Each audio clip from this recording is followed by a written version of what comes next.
Hello, I'm Seth Simmons, and welcome to Season 1, Episode 13 of Opt Out.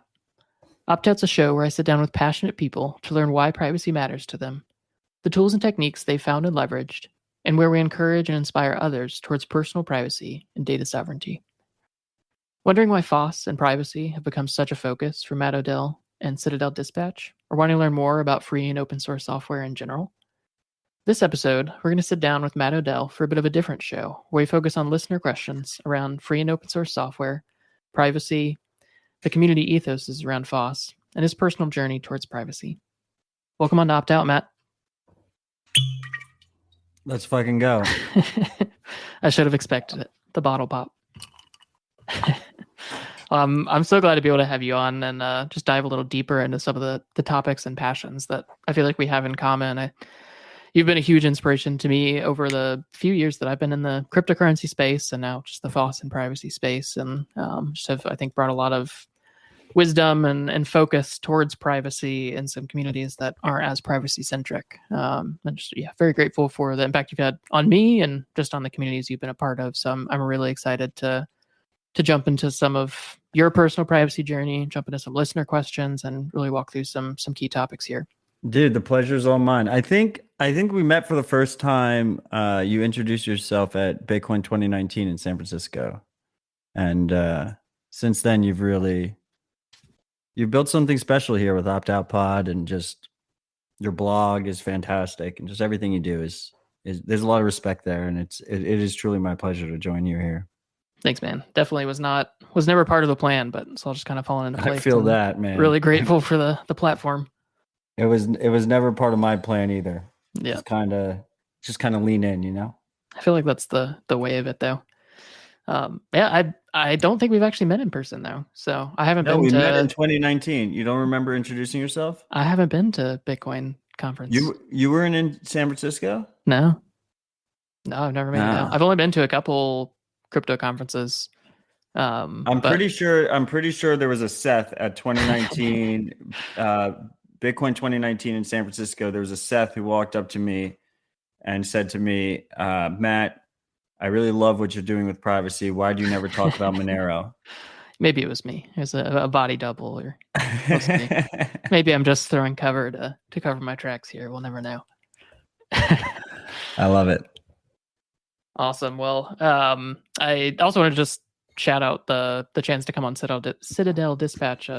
I guess it was a couple months ago now, and we had a really good chat about Calyx OS and mobile privacy in general, and so just kind of took some inspiration from that and your approach to listener questions. I wanted to make this one a little bit different than my norm, and just a little more free flowing. So excited to go and dive in.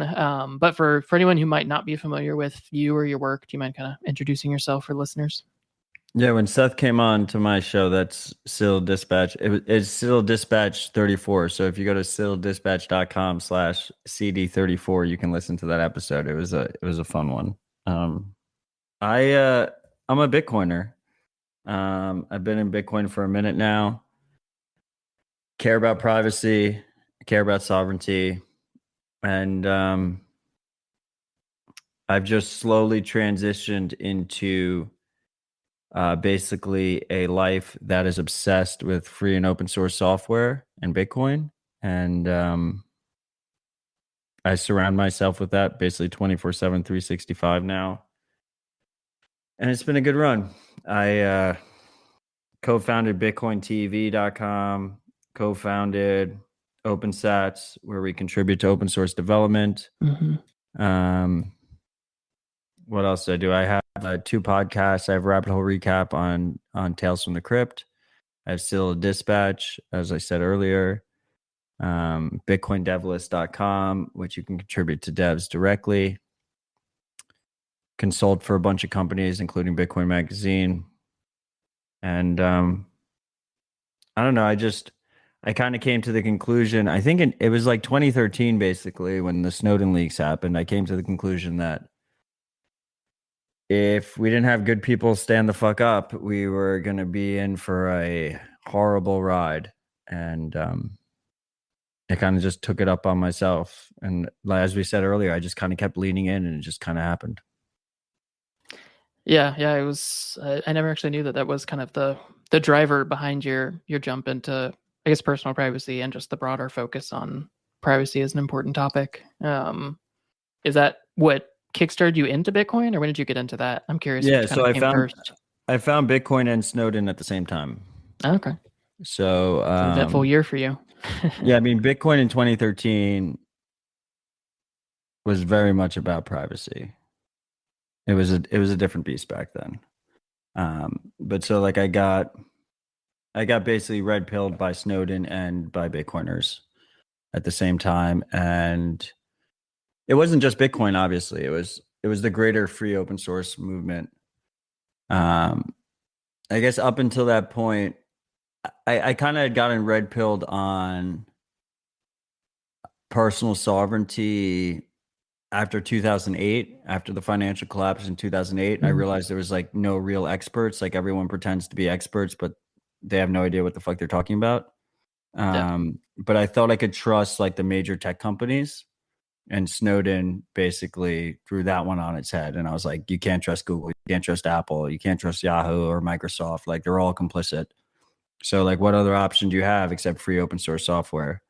And it all kind of came in as a whirlwind together. Yeah, I definitely understand that. The marketing teams at big tech companies, I think, really understand the importance of people feeling like their data is private and secure, and that they're well taken care of when they're trusting those companies. But it's become clearer and clearer over the years that that's just simply not a group of people and companies that you can trust with your data or rely on for privacy. And I'm very grateful for the free open source software movement and just all the traction behind that. I feel like it's really taken off over the past few years. And obviously I'm relatively newer to the scene, but have seen a ton of growth in that time. So very, very grateful for that. Remember when Google's slogan was "Don't do evil"?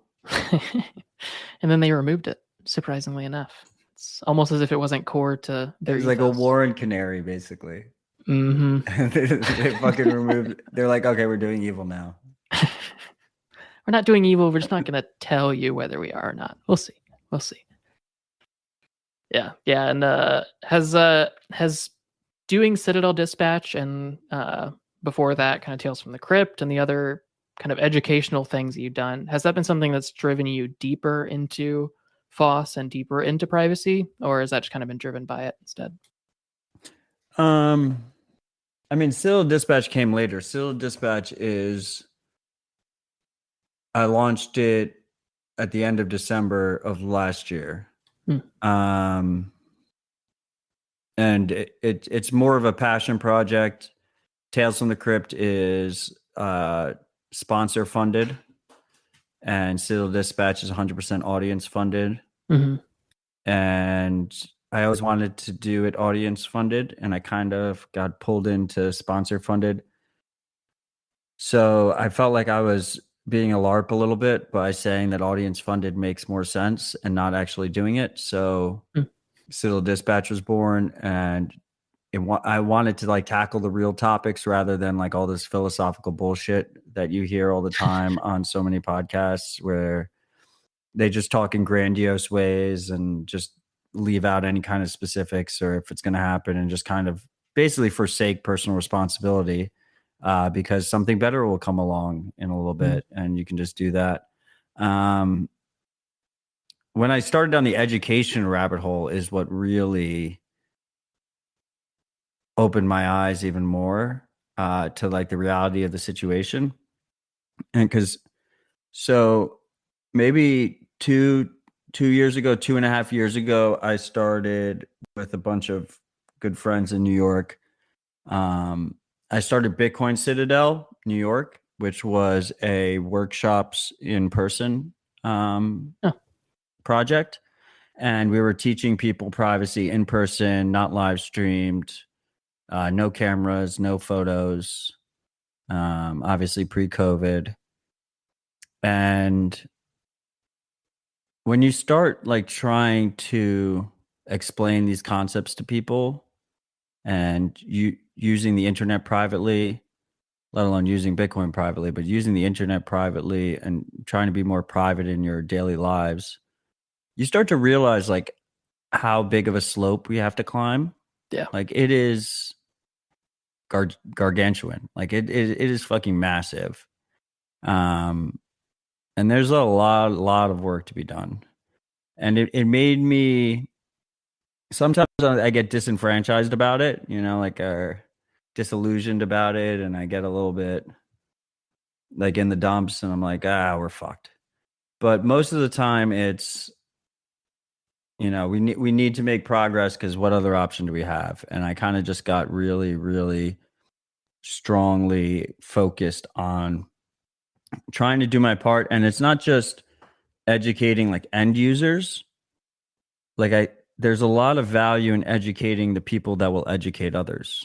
Mm-hmm. Right. And bringing them in, because that's how it scales, right? Like if you can help improve people to the point where they will improve other people, then all of a sudden they're gonna help 100 more people or 200 more people, and all of a sudden it can scale. There is some opportunity there, and that quickly became my focus. Maybe like a year and a half ago, 2 years ago, and that's what Citadel Dispatch was focused on. But I wouldn't say necessarily that Citadel Dispatch was the reaction to that understanding rather than the cause of that understanding. Yeah, I think two things kind of jump out at me from that the kind of the age-old adage that you don't really know something until you've had to teach someone. And just once you think you understand concepts, and then once you really have to dig deep and explain from the ground up some of the tools that we use and talk about some of the concepts around privacy, both general internet privacy, digital privacy, and cryptocurrency privacy, you really start to understand how little you grasp how everything really works and what threat models really are and what real world usage looks like. So once you do dive into really educating others, and that doesn't even necessarily mean like doing something like this podcast, but just really trying to introduce your friends to the same concepts. I think it really helps you dive in and much better understand the things that we definitely hold dear and do for ourselves. That's been interesting, especially just kind of people that I run into in the real world, we'll say, first realm, whatever we want to call it, but like friends, family that I try to talk through about these concepts. It really does kind of show me the areas where I'm weak in understanding, where I'm weak in being able to kind of break down these topics for people who aren't as deep into FOSS and privacy and as deep into just really basic computer usage, that kind of thing. But yeah, that other point that you mentioned about being able to create people that will just keep reproducing and keep educating others is so important. And I'm so hopeful that people who listen to this, people who listen to Citadel Dispatch and all of the work that you do and so many of the educators in the space do, I hope that they don't just take that in for themselves, but that they really try to share that with other people, whether that's just directly sharing the content, or even better, it's them actually taking the time to teach the people that they care about and value and walk them through it. Because like you said, that's really the way that this scales, and we absolutely gain power in numbers, and we gain privacy when we have a crowd to hide in, all using the same powerful tools. Yeah, I mean, when someone turns to you and is like, I'm going to ask the expert this question, and I do not consider myself an expert, but that's how they feel when they ask you that question. Yeah. You have no idea what the answer is. You're just like, fuck. Like, I need to go back and do my homework. And it really does. It like really like brings you into the gravity of the situation and how important it is. The good news is that I have noticed firsthand. I used to be like more of a quiet person in the space until late 2018. I actually like practice very good. This is the problem with privacy. Well, I'm going to get shit for that comment. The problem with privacy is that if you truly care about privacy, you should never be a public figure and talk about privacy. And I didn't talk about privacy publicly until like late 2018. And when I joined that platform, when I started broadcasting my thoughts about privacy, very few people were talking about it. And now I feel like there's like a pretty strong public community talking about privacy on Twitter, on blogs, on podcasts. And it's really rewarding to see that. And I like to think that I was at least a small part in that. And I feel like I'm starting to, the dream is always to get to the point where I can just like kind of fade into the darkness. And I feel like I'm getting closer and closer to that. And I can feel comfortable with walking away. But 3 years ago, like it was bad. It was really bad. Like people think like the whole influencer thing on Twitter and stuff is bad now. Like it was way worse. It was way worse in early 2018. I know that's hard to imagine, but it was significantly worse. Yeah, I've definitely seen. I mean, even in my involvement in kind of the pro privacy community, I've already seen a ton of growth, and it seems like people really are waking up in larger numbers than I think we at first realize. And it's been really encouraging to see people like Techlore really starting to gain a pretty mass following for their work around privacy, and that's really the center of what they do. They don't even have really as much of a focus on like cryptocurrency or those kinds of things that can draw people in via other methods like the natural greed incentive in cryptocurrencies, that kind of thing. So I've been glad to see that, and with opt out, seen a very surprising amount of growth and seen a ton of people who are really just they're itching to learn more and to be able to dive in, but there so far has been kind of a somewhat of a lack, and there's been some gaps in the educational material and some gaps that have needed to be filled. But it's been great to see more and more people. It really seems like more and more people on Twitter making podcasts, making videos, making guides and blogs. Just a kind of an army rising up to produce content that helps to pull more and more people in, and it has a serious impact, and it is having an impact. And I think it's hard to keep that in mind on some of the bad days and the bad news days and the times when it feels hopeless. But there are a lot more people than we realize that are really waking up to this. Do you ever wake up in the morning and just like, I should fucking walk away? Yes, absolutely. Usually if I'm on Twitter, I get closer to that point. So I browse less and less these days, but yeah, it definitely, it gets daunting, and especially kind of, I don't know, when there are laws that are passed that are very hurtful to privacy, or when there are kind of mainstream media news things that come out where they really keep trying to tie privacy to terrorism and child pornography and just all of the kind of boogeymen that get pulled out for why privacy is bad. It definitely gets very disappointing. But I think a huge part of it that helps me is just realizing how important community is and finding those good communities. The one that really fucked me up recently was Jay Stark being found dead or murdered or whatever you want to believe. I don't know about that one. Yeah, Jay Stark was he was a titan in the 3D printed gun community. Okay. And he was very big on privacy, so no one knew who he was. Mm-hmm. And he got doxxed, and the German government found him. Well, they raided his apartment, and then they said they found him 2 days later, dead of a heart attack in a car outside of his parents' house rather than in his apartment. So that's why I said murdered or found dead. You could ask that question. Yeah. But like most people that knew about it just kind of didn't really talk about it because people are scared to talk about it, which is really, I don't know, disheartening.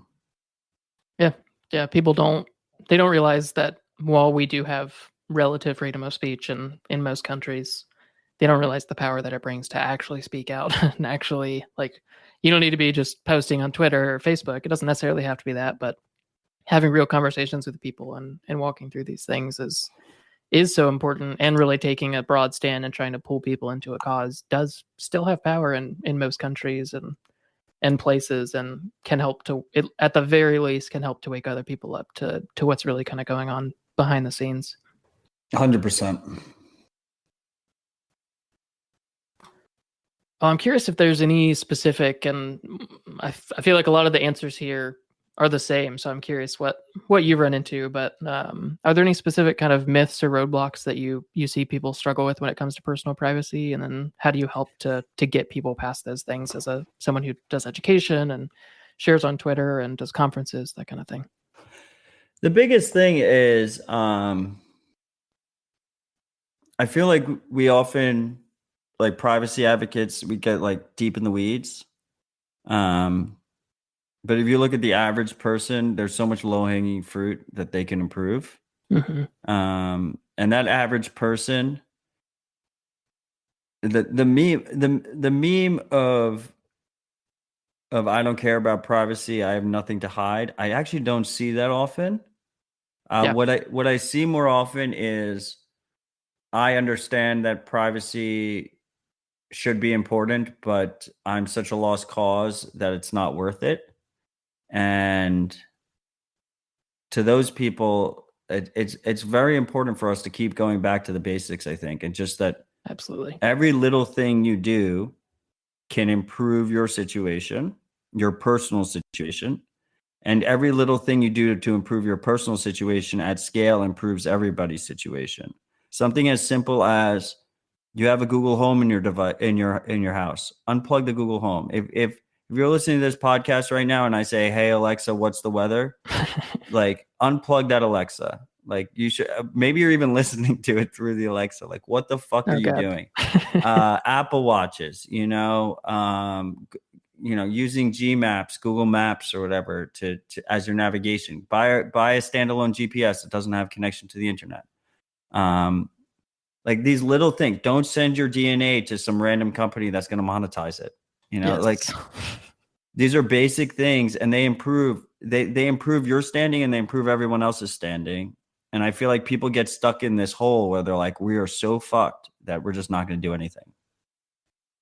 Yeah. The nihilism really sets in and kind of kicks people down and holds them down. And I do definitely agree that I think a lot of the problem there has been with privacy advocates, and either as kind of scaremongering or, like you said, getting too stuck in the weeds and focusing on the nitty-gritty details of an advanced threat model and not seeing just really the common, approachable, relatively easy ways that people can improve their privacy. I mean, another big one is just switching browsers, switching off of Google Chrome and switching to something that actually has any kind of care about your privacy in general. There's a lot of very easy first steps that can like be taken.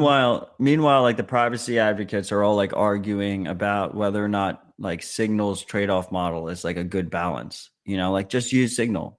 Like, just So try and fucking like try and improve yourself. Every little thing makes a benefit. And when you get people started with those easy tasks, it really wakes them up and helps them see, hey, I can actually do this. Like, oh, maybe Signal's a great solution forever, or maybe it's just the first step, and that's the way that I get in. And I realize, like, this is really cool that I can send messages back and forth and have group chats and not have to worry about who's going to be spying on it, or if my government's going to pull this up in 10 years, or if the ISP is going to keep these text messages for the next 7 years or something ridiculous. Like, it starts to kind of catch hold and kind of start a fire in them to realize I can actually do these things. So if we get them started on those introductory steps, all those first steps into privacy, we really can kind of start an unstoppable force in each person, which then, like we talked about earlier, can hopefully be reproduced, and they can show other people that are in a similar situation, hey, like, I started with these things. Like, just switch to Signal, switch your browser, start with those things, see where you end up. I mean, I just brought up Signal, but like, I feel like Signal is like a perfect example of a major win. Oh yeah. Because like, the UX is simple, the trade-off balance is like kind of obvious and relatively accessible. And then, like, once you get a couple of friends onto Signal, they get other people onto Signal, right? Like, there's like a good momentum there. I like to see more, and like the comparison of Signal to something like PGP, right? Like, we use PGP, but no one uses PGP. Yeah. I've gotten probably 5 emails ever that are actually PGP encrypted. Like, I go dust out the PGP key to remember the commands to actually decrypt things.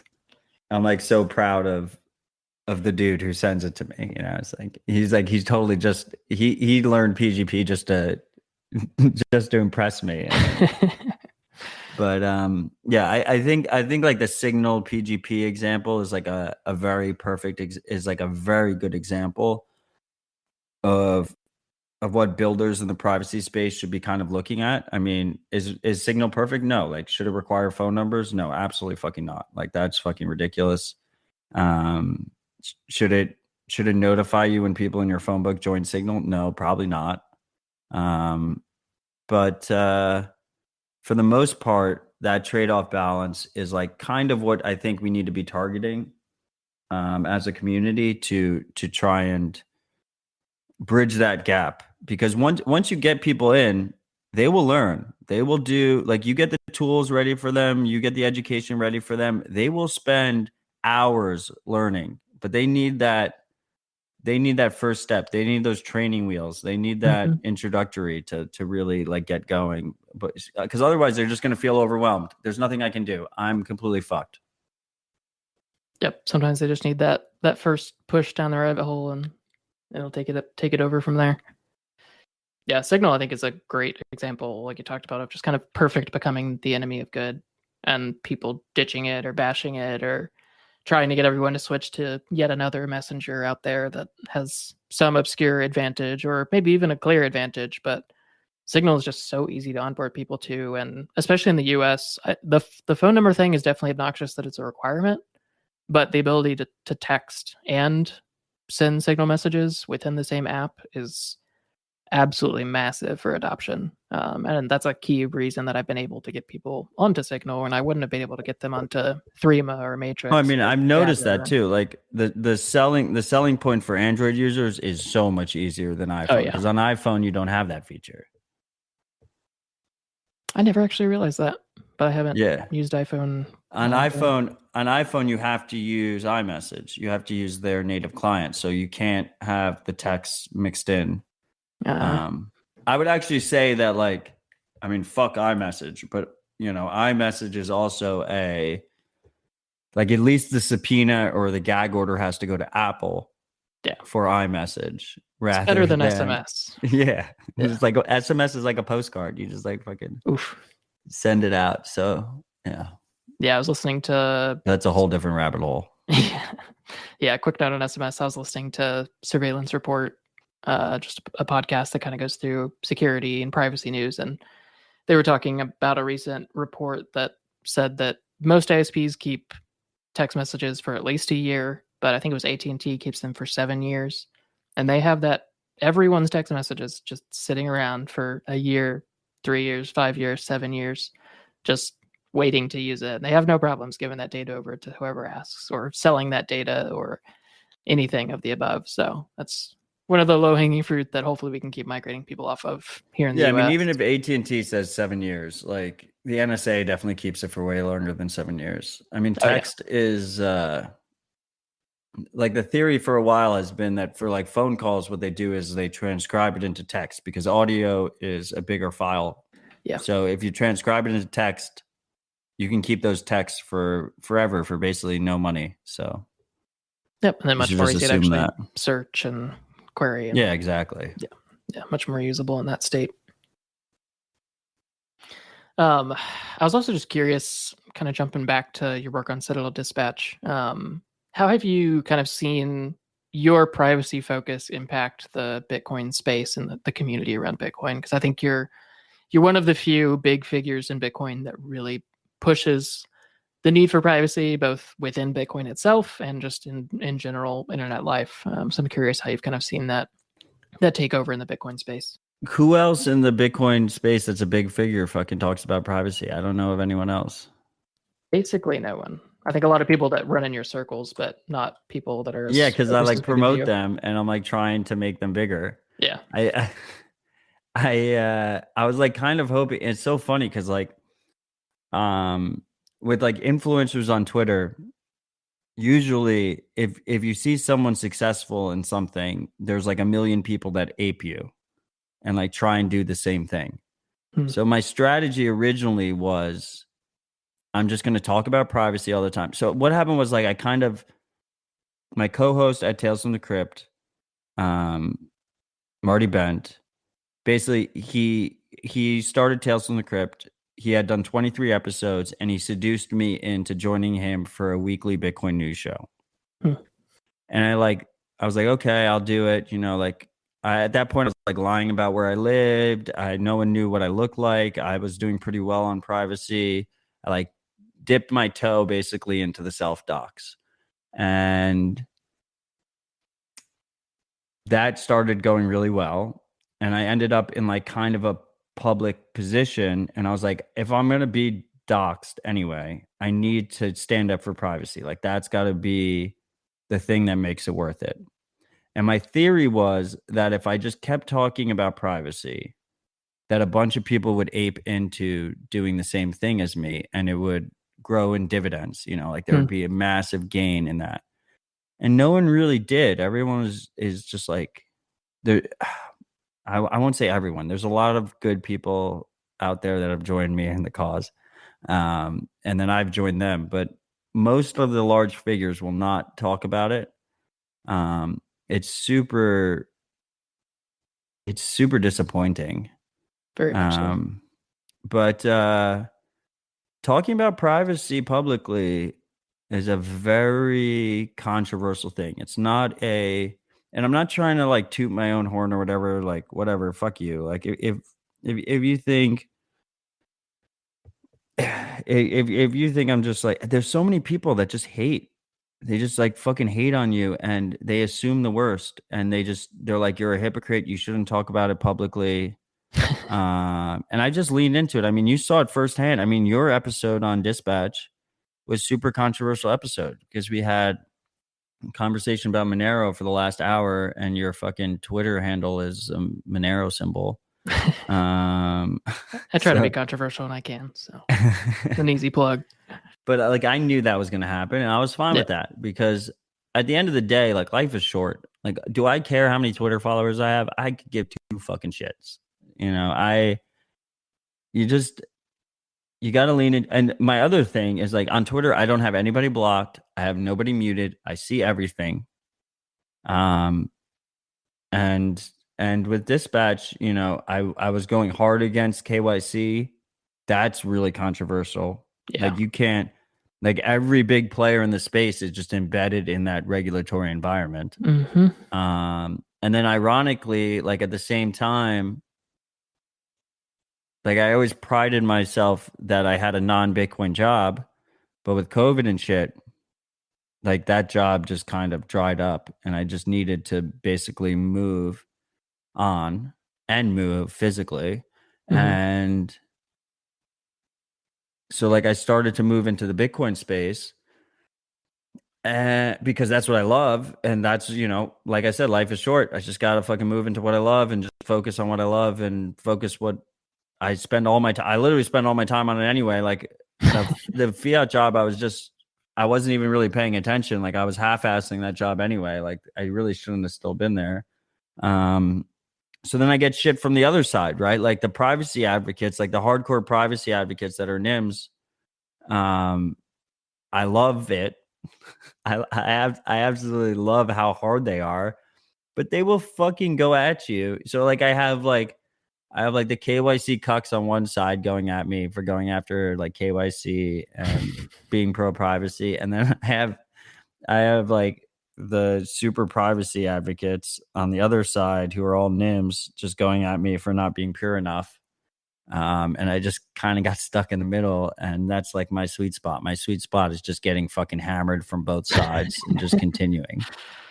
I feel like that sweet spot is where so many people are, though. So like it's a good spot to be in. It's frustrating because there is definitely that feeling of fighting everyone some days.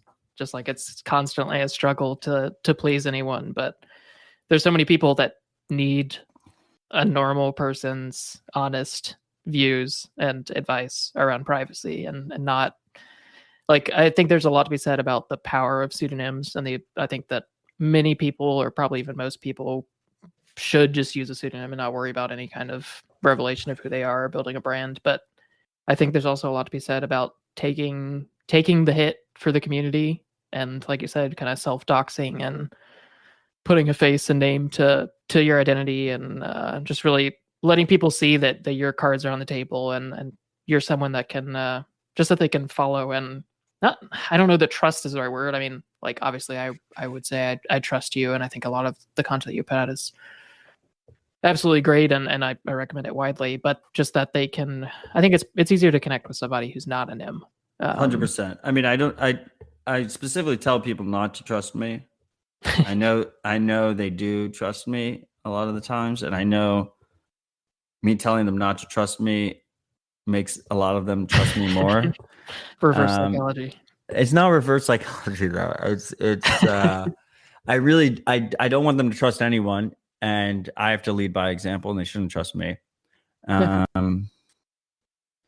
But yeah, the sad reality is and it's such a weird thing because I've gotten publicly shat on for advocating people to use NIMs, and they're like, "You're a hypocrite." Don't understand. But I think you need at least a few people to be publicly outspoken. Yeah. And those people should use their platform to promote NIMs and try and build those NIMs credibility of NIMs that you've gotten to know and you think are doing good work. Yeah. Because it does go a long way. Like, the human condition is just that if they see a face, if they can have a glass of whiskey with you in person, they will inevitably be more drawn to the ideas that you talk about. But I will say that the Bitcoin space and like the broader crypto community, I think we're in a little bit of a renaissance here with NIMs, which is good to see. Like, Absolutely. it was when I first got involved in like, so I didn't buy, I have to be very clear. I did not buy Bitcoin in 2012. But when I first started paying attention to Bitcoin in 2012, it was fucking NIM dominated. Like, everyone was NIMs. And then we went through like our mainstream-ish transition. And it was dominated by, like the Meltums and the Samsons and like everyone was a suit pretending not to be a suit, very public. And now there's like a new renaissance with NIMs, and it's good to see. And one of the really positive things I've noticed, and maybe this is like a little bit tangential, but it's still very positive, so I'm going to talk about it. It's like esports and like drone racing, they all use NIMs. Like the best drone racer in the world is a NIM. The best fucking Fortnite player in the world is like a 14-year-old NIM from like Argentina or something. That's awesome. That's fantastic. Like, kids are gonna grow up and they're gonna like look up to an all-star, and it's, his name is gonna be like Dingle Muffin or something. Yeah, I never thought about that, but gamer tags are probably the best normalizing thing out there for letting people see that pseudonyms are not evil. Exactly. Like, there's nothing wrong with it, and there's a lot of value in having that way to either mask your identity or just have a second identity, or however you want to use your pseudonym. But there's a lot of power there, and yeah, I hadn't connected the dots there, but gaming is probably a huge part of how NIMs have become more normalized over time. I was literally sitting in a hotel in Austin like 3 weeks ago. This is why I hope your audience doesn't think like I'm a drone racing fan or something. Like, I was sitting in the hotel, and we had to kill an hour, me and my lady, and we like turned on ESPN, and there was just like the drone racing league was on, and they had like the 6 best drone racers in the world. It was actually pretty cool, but they had the six best drone racing in the world, and they were all NIMs. No one had any idea what their real name. They showed the nationality, we saw their face and everything, but they were all NIMs. Love it. Yeah. If first person drone racing is really, really interesting. It's not something I've ever really gotten into, but watching it is pretty fascinating. It's pretty fucking cool, right? I don't know if you call it a sport, I guess. I don't know if it's a sport, but I won't get into that. I'm going to anger a lot of people if I go one way or the other. So, well, I'm sure there's some drone racing fanatics out there listening. If they add weapons to the drones, I feel like then we could call it a sport. Like that's what we need. It would fit in. It would fit in well. I could get behind that. I definitely did not expect us to get into drone racing tonight. It wasn't in my my prepared list of questions or topics. So I love it. That one was my escaped plan. me.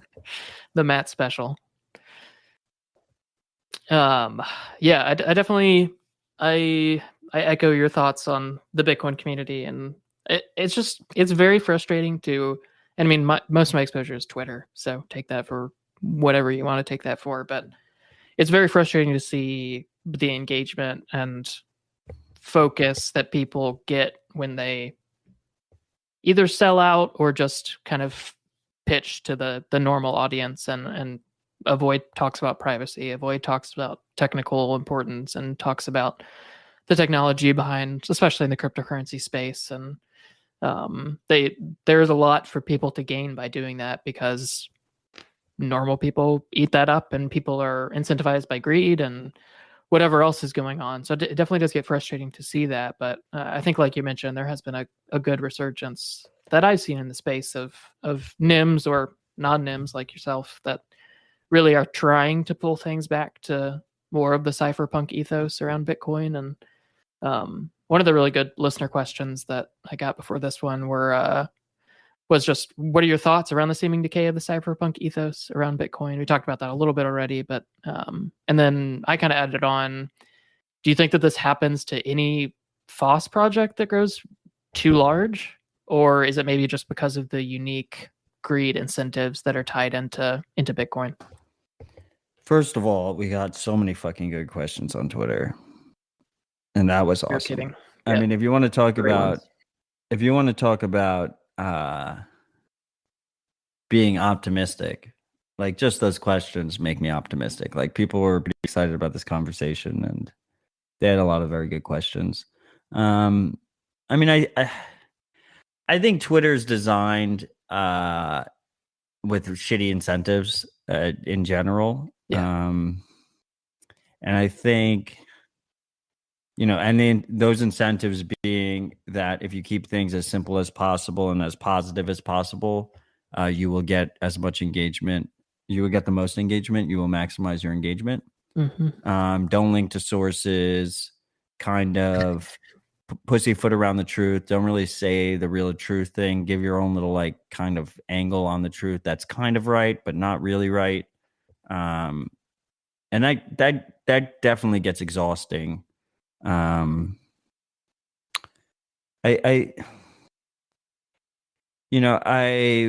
wonder if I don't think it's Bitcoin specific. I think there's better conversations that happen in person. There's better conversations that happen on other platforms. I think privacy in general is just not something, in the Bitcoin community, we talk about low time preference a lot. This idea of thinking long term. And privacy is very much a low time preference type of thing. And as humans in general tend to value high time preference activities. You get a very quick dopamine hit as soon as possible rather than a long-term kind of benefit. So that's the end result. The end result is that you get a ton of engagement tweets. I mean, look, I think the Monero community does a lot of positive things, but you see it in the Monero community, and that's like a perfect example. Like, I mean, that's a community that's supposed to be absolutely dedicated to privacy.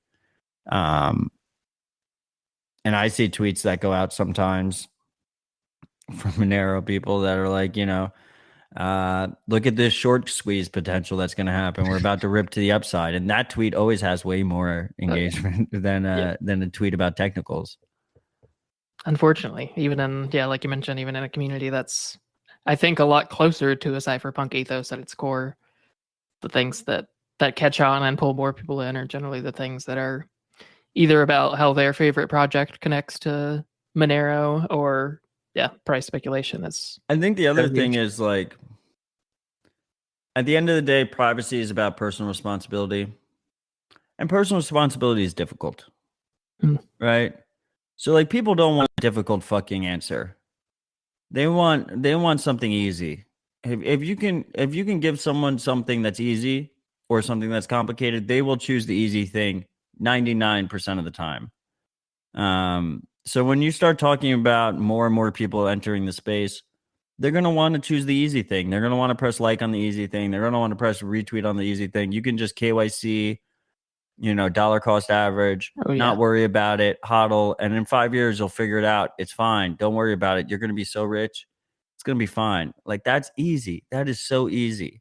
People are going to choose it. They don't want to choose personal responsibility. And the important thing is just not get disillusioned by it. You just have to. I strongly believe that we're entering a period in humanity where we've never been before. And as people get burned, which they will get burned, we will get burned harder and harder and harder about privacy. Like, there's going to be leaks of scales that we can't even fucking fathom. Like, wait till 23andMe's database gets leaked, like wait till like all these vaccine passports start getting leaked. Like, it's going to be fucking crazy. And as these leaks happen, people will get burned. And they'll start to realize the importance. And when they realize the importance, it's really crucial that we have the education, we have the tools ready for them rather than have to build them on the spot. And that's basically like how I look at it right now.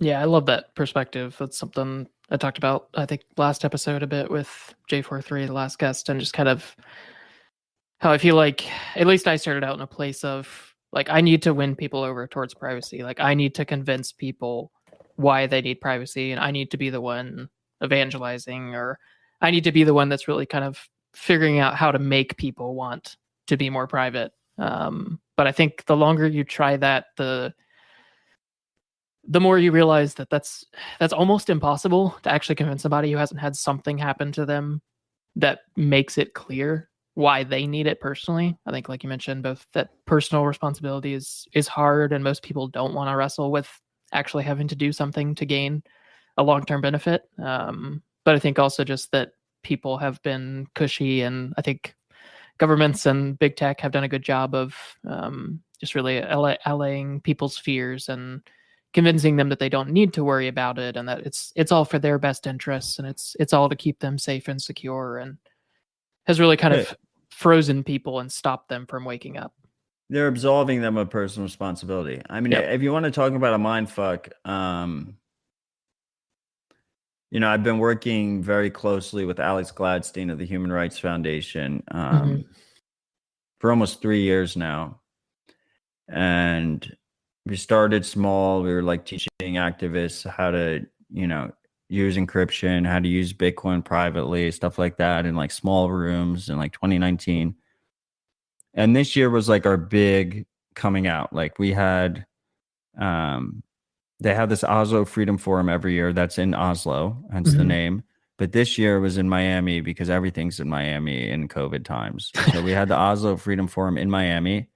We had almost 1,000 people, including like 200 activists from around the world. Wow. And we had a whole like Bitcoin and privacy track where we taught them about Bitcoin, and we taught them about like internet privacy and tech privacy. I was like a major part of that. And it was such a mind fuck, because first of all, you don't have to do that first part that you were talking about. Like, you don't have to tell them why privacy is important. Like, they've been in jail for 40 times or 50 times. They don't know where their brother is. Their mom was killed or some shit, some horrible shit by some authoritarian in one of these countries. So you don't have to explain to them what the need is. But then you start going into like the nuances and the trade-offs and stuff. And like, I made the mistake. I don't think it was a mistake, because I was being honest. I said at one point in one of my workshops, I was like if like these techniques help reduce mass surveillance, but like if you're targeted if you're targeted, you just have to assume that any internet connected device you use is being owned and you have to stay offline. And one of the activists like raised their hand and I called on them and they were like, Matt, like that is all of us. Yeah. Like that comment just like just fucking killed me inside. I was like, fuck. I was like, I don't know, pen and paper, like use cash, like just. It's like I don't know. That was a real mind fuck. But that first part is what I truly believe. Like I don't really think. I think we're wasting our time if we're trying to convince people why privacy is important. I think most people are going to come around eventually, and we have, tens of thousands, hundreds of thousands coming around to it every month and figuring out that they need privacy. So the key focus needs to be, okay, if you need privacy, how do you get better privacy? It shouldn't be convincing people because you're just wasting your time. Like I've spent way, way, way, way too many hours trying to convince someone who doesn't want to be convinced that privacy is important. Like I'm done with that. That is not going to happen anymore. Yeah, I definitely agree there. The focus has to be building either tools or building education around existing tools that make it easy for those people who do wake up and who do come to that realization, hopefully before anything too catastrophic happens to them, hopefully before they get into the situations you talked about that those people are in. Hopefully they wake up before that. But when they wake up, we need to have the tools ready, the educational material ready, the guides ready, the communities ready and willing to accept them in and help kind of shepherd them and guide them in the process. And that is very much the most important thing that is necessary. And if you're listening to this, even if you don't think that you have anything to add, I'm sure there's some obscure thing that you love, or there's a specific tool that you love that there's not a perfect guide out there about, or I'm sure there is some way that you can really get back and help to build out the material or help contribute to a tool or just help fund people who are doing the dev work or doing the educational work and help to ensure that those people who do wake up have a place to go, that they have the tools to run to, they have the guides to run to, they have the communities to run to. Yeah, I mean, as for guides, like I've never come across someone who means well, who's not doing it for a monetary gain, who's tried to make a guide on something. Like you don't have to be an expert that has been that I've looked at it and been like, fuck you, like you shouldn't have done this. Like maybe your guide could be improved and I will give you feedback. All my contact information is at mattodell.keybase.pub, Telegram, Keybase, and Threema. But I will always give you feedback.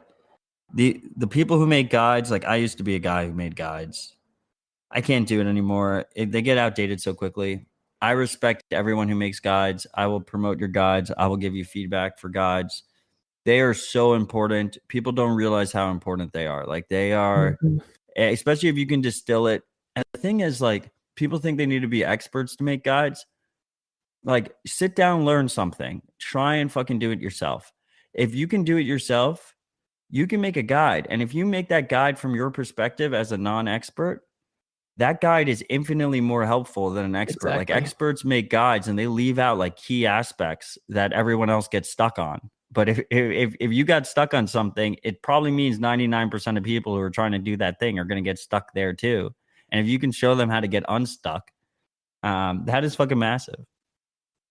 Yeah, I think that's such a good point, that being an expert or thinking you're an expert in something and trying to make a guide often just complicates the process and makes it to where you, like you said, you leave out a ton of details that you just know. Like you just know, oh, this command obviously comes first, and you obviously get into the host this way, or this is how you spin up a VPS or whatever, and you just assume those things are common knowledge because they're intimately familiar to you. But there's so much value that has come from people that I know who have come in from the perspective of like, I'm new, I want to figure this out.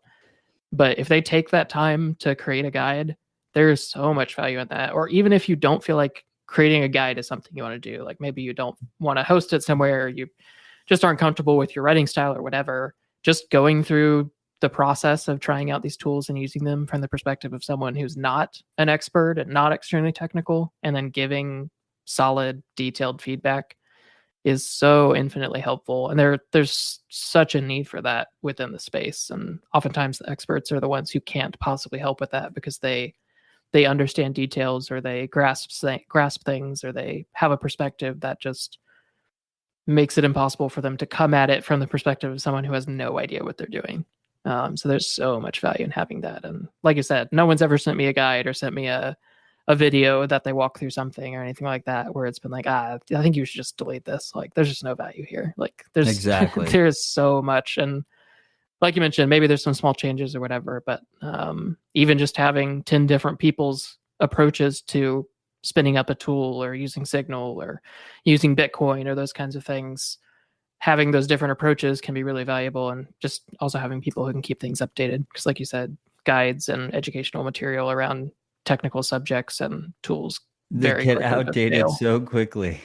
Oh, it's so hard to keep up with that. I don't even have that many guides, and it's hard to keep up and keep them all up and running with all of the changes to the tools, all the changes to the operating systems. There's so much that goes into keeping a guide up to date and working properly.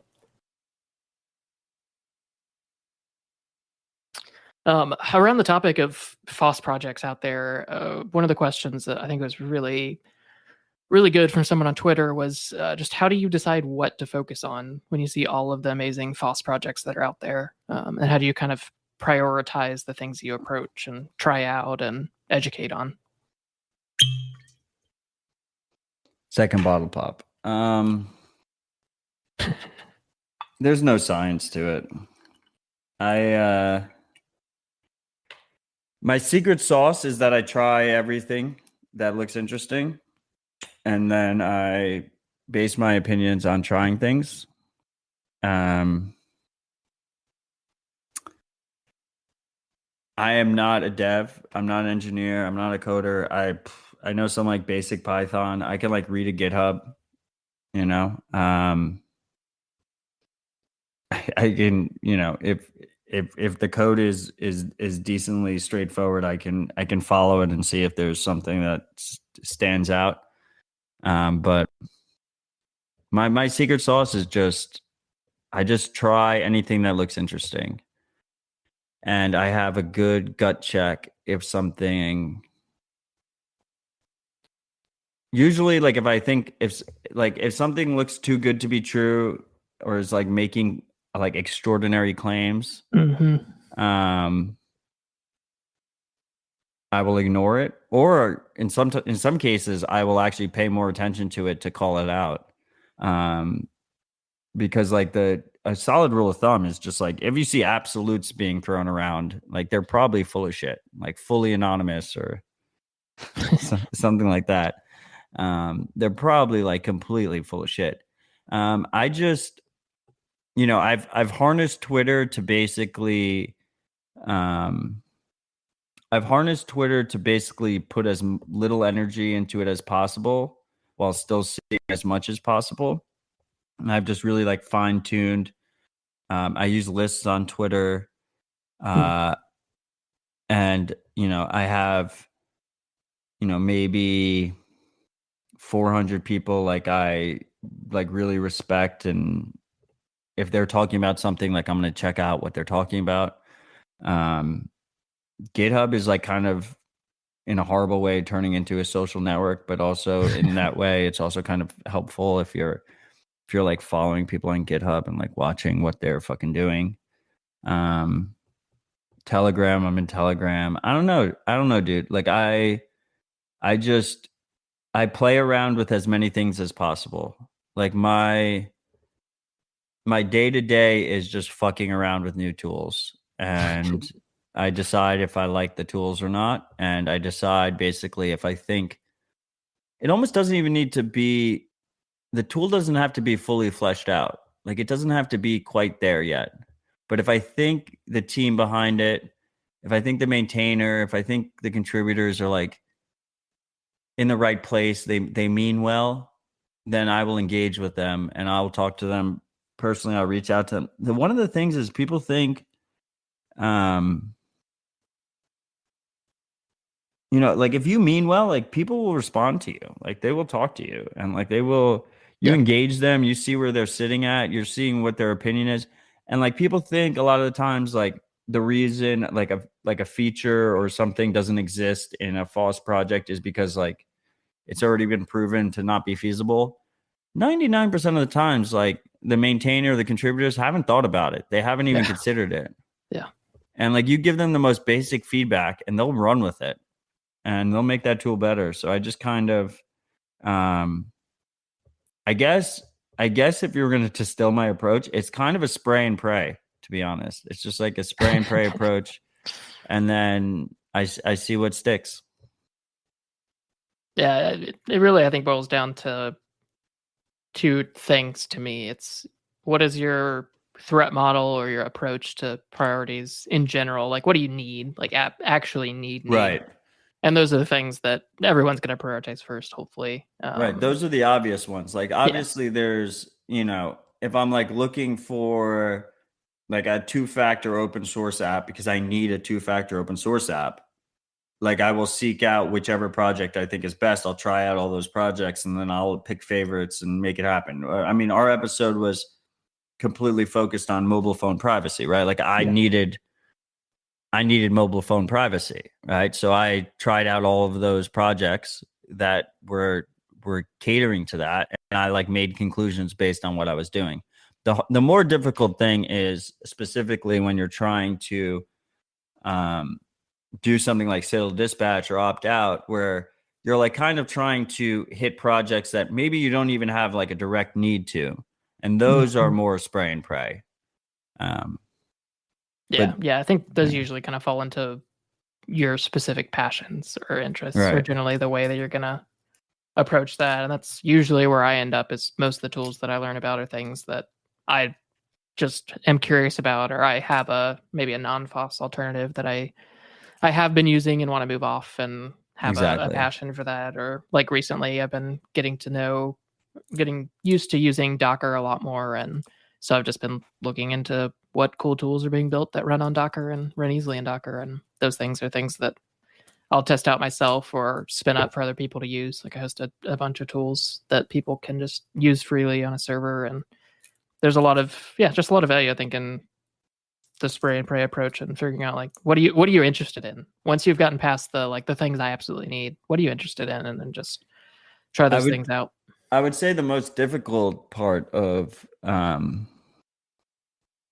trying to expand the FOSS ecosystem, like through education and discussion, is when you get something that you need and you find a project that you really like and you get like a little bit of attached to that project and you really like that project and you kind of put blinders on for new projects and stuff that are in that same niche. And you kind of have to force yourself to constantly be trying out the alternatives, rather than like only if I was just doing it for myself, I just wouldn't probably even do that. Like I would just focus on, I have this tool, it works really well, it's free and open source.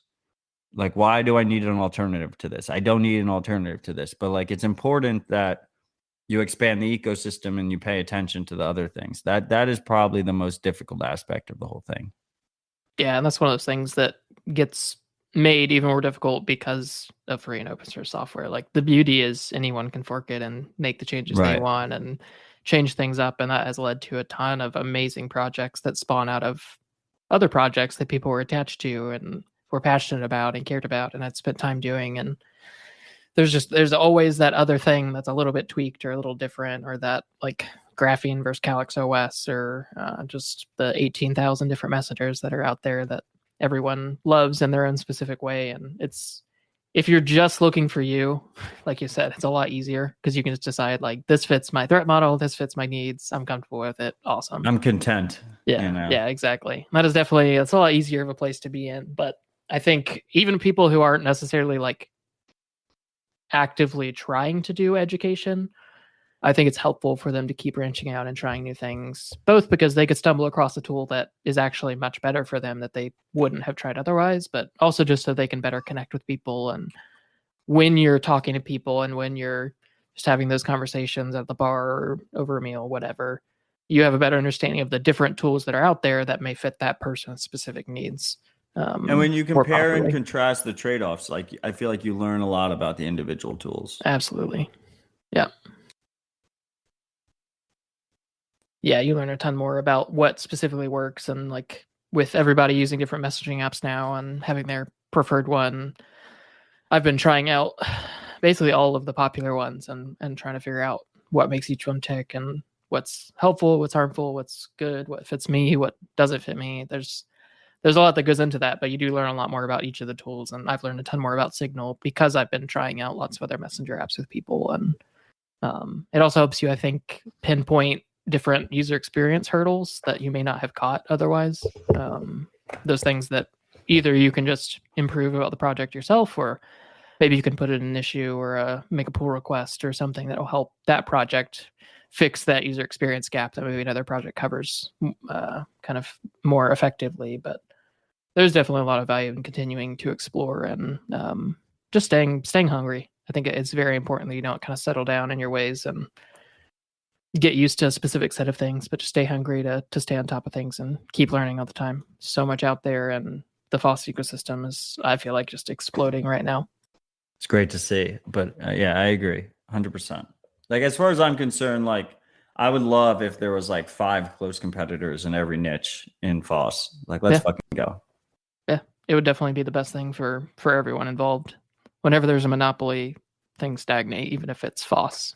It doesn't really matter. It's usually great. There's competition out there, and each thing, like you said, will have its own set of trade-offs, and it will fit specific people better than the other version. There's always kind of some unique things that fit in well there.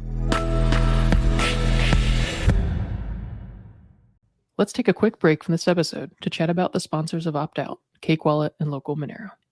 Cake Wallet is a key tool that I use daily, as it allows me to easily and quickly use Monero for private by default payments. It's available on both iOS and Android, and is a fantastic way to get started buying and using Monero with a simple and easy to understand user experience. I regularly onboard new users to Cake Wallet and hope that it will help simplify and ease your journey into cryptocurrency. If you're interested in purchasing Monero for the first time, or helping to bring others into a parallel economy, I'd recommend you look at using Local Monero, like I do, to buy and sell Monero while maintaining your privacy and avoiding invasive exchange surveillance. Local Monero is entirely peer-to-peer and is an important part of opting out of the surveillance state and into a parallel economy. Thank you to both sponsors for their incredible support and partnership, and I hope you'll take a moment after the episode to learn more in the show notes or at optoutpod.com/sponsors. Also around FOSS and just kind of focusing on the different funding models that exist for free and open source software. And obviously I'm using the FOSS term in the actual sense of free as in free use, not free of cost necessarily. But I got a great question on Twitter that just talked about how should we think about the funding models around that, and basically just should all tools and projects be free of cost to end users always, or is there a funding model that can go along with FOSS that can really benefit everyone involved? It's a fucking mess. It's been, as a non-dev, it's been something that I've been focusing on very hard. Because I feel like it's something that I can help with, and I can, help foster the ecosystem better. I started with Bitcoin Dev List, which was this idea that you could just fund devs through donations directly with Bitcoin, no middleman. And I ran into basically the issue so that's bitcoindevlist.com. Like, you can literally go to bitcoindevlist.com. Devs will manually put themselves, they'll pull a pull request. We basically do like a basic due diligence check to make sure they're not like a complete scammer, but like we're not really doing that much of a check. They get posted on there and they just accept Bitcoin directly. No one donates. It's just, there's people that want to donate, but they just don't know who to donate to. They don't want to go through that time. They don't want to figure it out. So what happens is, like, the really popular, outspoken, public-facing devs will get some money, but everyone else gets nothing. Then I created OpenSats, which is 100% pass-through nonprofit organization, 501c3. Basically, the general premise is we don't have this live yet, partially because it's 100% pass-through, so none of us are making any money from it, and we're just fucking doing it on our side job.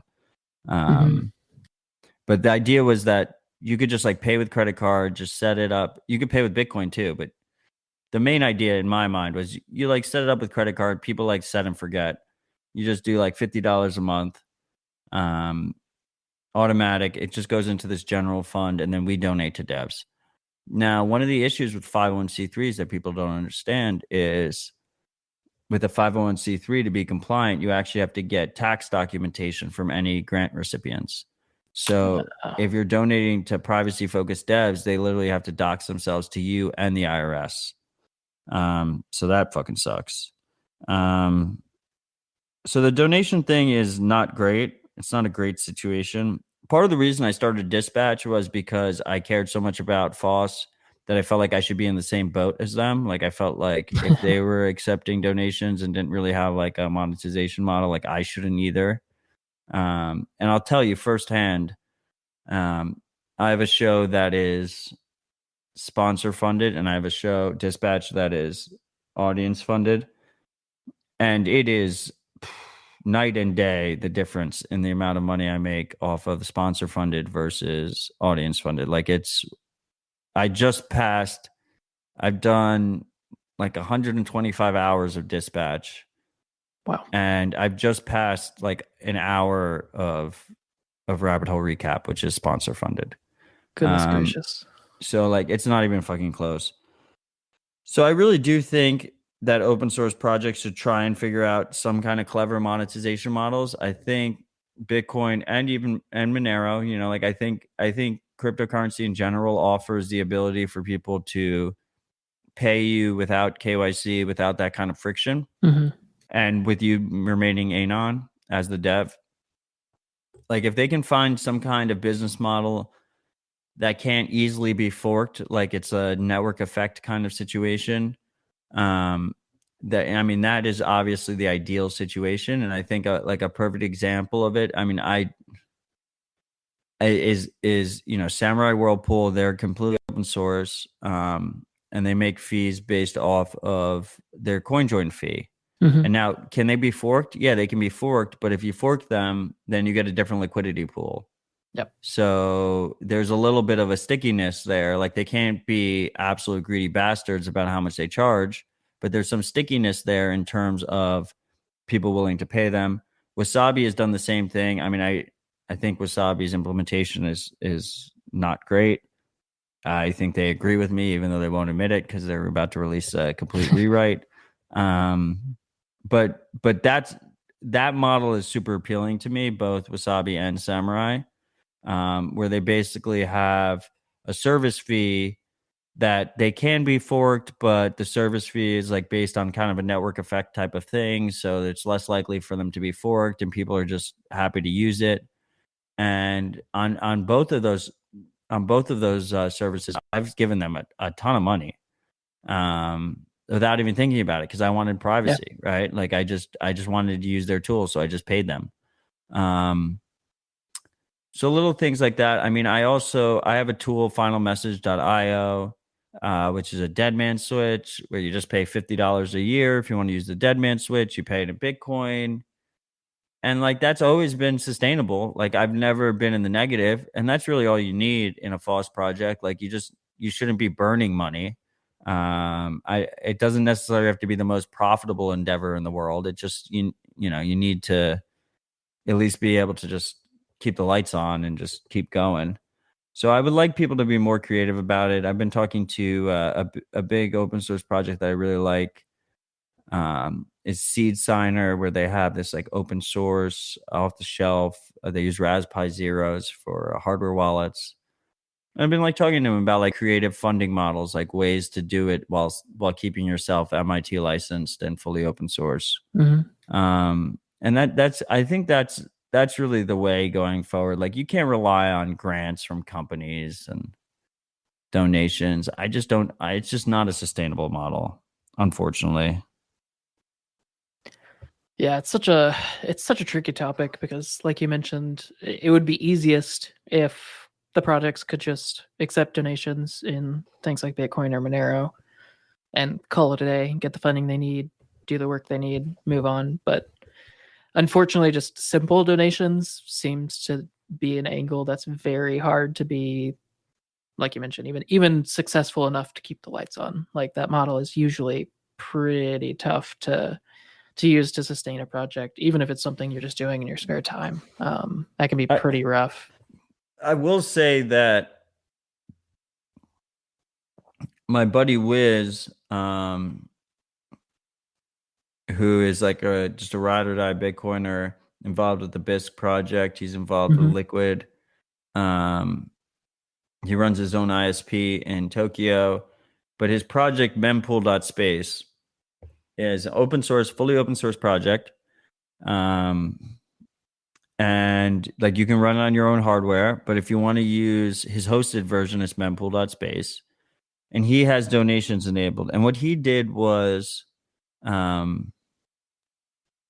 there is a social element to his donation. So like I donated to him, and like my little Twitter badge is on his donation page at like mempool.space/donate or whatever the page is. I think that's the page. And there's like 100 of us or 200 of us there with our little, Twitter profile pictures, like showing like supporters of mempool.space. I think like if you add like a social element to the donations, people are way more likely to do it, like kind of like a little bragging points. Yeah, I like that. There's something there. I'm not in love with the donation model, but there's something there. Like if you have like a social reinforcement involved with your donation. Yeah, there's been I think the Monero community has been trying to work our way through this because obviously Monero is a cryptocurrency like Bitcoin. It's all fair issuance. There was no dev tax, or there's no company behind it. There's no monetization available natively in the protocol or anything like that. So funding has always been a topic of discussion constantly throughout the life of the project, and it's something that I've tried to be a part of. And obviously Monero is basically entirely funded through donations, but I think there's been two approaches that so far have been pretty successful. The first one has been the community crowdfunding system, the CCS, where people can just make a proposal for some work they want to do around Monero or just around the ecosystem generally. And then it goes through some community vetting and then goes up for funding. And as far as I know, no proposal has failed to get funding. Really? Yeah, there have definitely been ones that were denied because they obviously weren't a good fit or weren't actually something that would help Monero, or if the scope is too large. Like there are ones that have been denied before that stage, but as far as I know, no proposal has ever gone unfunded. And throughout this bull market, that's impressive. Yeah, it's really cool to see, and I think a lot of that honestly is down to the cypherpunk ethos that's still very prevalent among the Monero community, and many of the people who have been in Monero for a very long time have stuck around, and I think what helps is like, I know the Monero community hates number go up, but what has helped is in both Bitcoin and Monero is just like if you've been around for a while, you've done pretty well for yourself. So there are whales with with very with very good bags, and they're grateful, and they do support. Talking about like more normie organizations that don't have like that cryptocurrency kind of backing. I feel like Calyx has done pretty well for themselves in terms of their model, how they give. Like, I feel proud to be a member of Calyx. And then I also have the little hotspot. Like, the little hotspot's a cool idea. Like, that's a cool concept. And like, it means I give a bigger donation than I would have given otherwise, right? Like, what is the hotspot now? Like, I got to give like $600 a year or something like that. But I do it, and I'm proud of it, and I have my hotspot. I don't know. There's something there, right? There's something there. They do it right.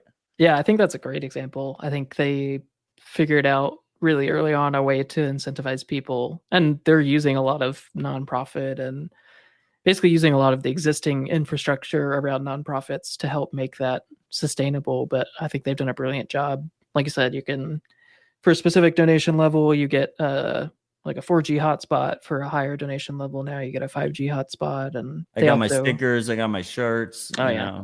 Yeah, the real prize in the package. They've also introduced recently, I think it's probably 6 months ago or so, but they also introduced you can buy a Pixel 4a through them. Like your donation gets you a Pixel 4a with Calyx OS. Oh, that's a good idea. And everything, which is another really interesting way to. Again, they're not making money. They're a nonprofit, but they're bringing in donations in very innovative ways, and I think it's a great example for other organizations and projects to investigate the ways that they can do similar things to incentivize that. And I think, like you said, that could be as simple as really just making it a social thing. I think obviously Patreon and products like that have taken off because they, in a sense, they paywall off content, which I struggle with how to do that. Like, obviously I'm a content creator. I don't have a Patreon, and I understand the draw there. But that model has obviously worked really well. Yeah, no, I hate them too, and I'm generally very against them. But I think there's something to be said for the effectiveness of tools like Patreon to fund things. 100%. But it's hard to find that balance. And I think two other kind of interesting funding examples also in the Monero community, which obviously for anyone listening, I'm very deep in the Monero community. I try to help out where I can, and something that we've kickstarted lately is a bounties system for funding specific things within the Monero ecosystem. And basically it's just bounties.monero.social, and it lets anyone, literally anyone, there's no vetting. Obviously, if you post something that's like spam or whatever, it's going to get deleted, but you can post any idea of something you want done. And then people can donate Monero to that specific feature request, that specific thing that you're asking and for. Who holds the Monero in that situation? So this specifically is held by the Monero core team. It's unfortunately there's no way to decentralize that with Monero right now. We're hoping actually with the next version of the protocol, there'll be some more advanced tools that we could hopefully build in some sort of. You don't have like multi-sig or anything like that? Well, it's behind multi-sig, but it's not like there's not a protocol driven way to do it outside of that. It's just obviously. Well, I don't know if you could have a protocol way ever to do something like that, because you need to actually know that the bounty was actually solved, or like. Yeah, I think there's some. I haven't dug into it, but I know some people have been talking about. I'm going to mention Bitcoin Cash. It's going to freak people out, but apparently there's a way that's going to freak me out. I don't really know how the system works. Apparently there's a way within Bitcoin Cash that you can collaboratively work together to fund something, and the transaction only goes through if all of the funding actually happens. So it's actually like it can only happen if the funding occurs and no one actually. Otherwise, you don't lose your money or whatever. Everyone gets it back if it doesn't proproperly fund. Well, I will just say that from what I know about Bitcoin Cash, they're probably full of shit, but that sounds like a great idea. Yeah, I am definitely not speaking to the veracity of that claim. It's something that I've heard as we've been. We can talk about Monero, and I won't. I won't completely dismiss you, but if Bitcoin Cash comes up, they can go fuck themselves. Yeah, they're just. They're on cloud 9. I don't even know what the fuck's going on over there. I do not keep up with them at all. But I'm curious if that type of system would be something that could be implemented in the future. But the bounties system has been a really interesting one. Like I like the bounties. Yeah, it's a really cool way for like anyone can request. Like I had a specific thing where I really want a version of the Monero GUI and node and P2Pool that I can run on a desktop that anyone can run in like their taskbar, have it running all the time, that kind of thing. And no one was creating it. So I opened up a funding request for it, and it's been gaining traction, and people are starting to work on it now because of the visibility and the funding behind it. Yeah, part of OpenSats is that we're going to be doing bounty programs. I'm doing a bounty right now with HRF for a join market to make join market easier to use. I think there's a lot of power there. Yeah, I mean, we have maybe like 70 million sats and they're like 0.7 Bitcoin. So that's like, I don't even know what that is right now. That's like $40,000 just waiting for that thing. But like, it's like it's a multi-sig, right? Yeah. So it's me and a group of people that are like going to decide. We're going to decide if the bounty gets solved or not. So that's obviously the issue.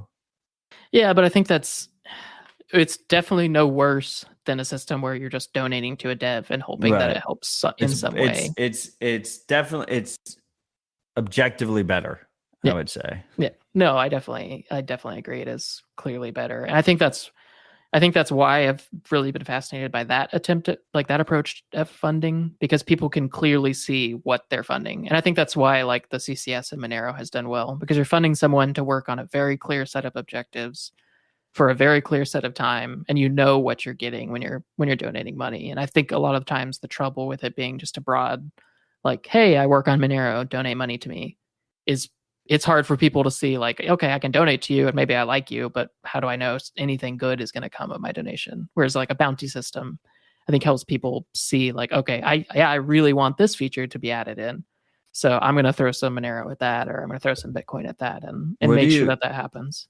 What do you think of something like Decred, where they like have they like literally have like a treasury tax that happens, and then like people are like stakeholder voting where that treasury goes?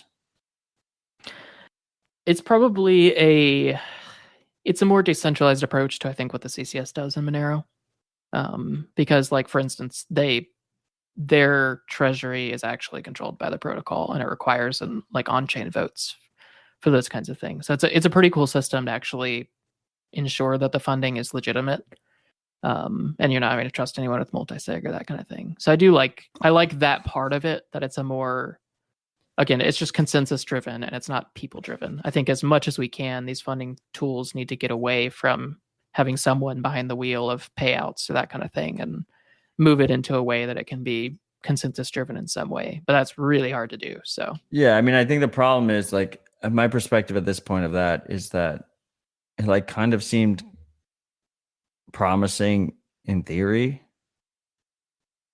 but it almost just destroys the currency. So yeah, it just like defeats the purpose. Like you just never, I just don't even, I think it's like almost like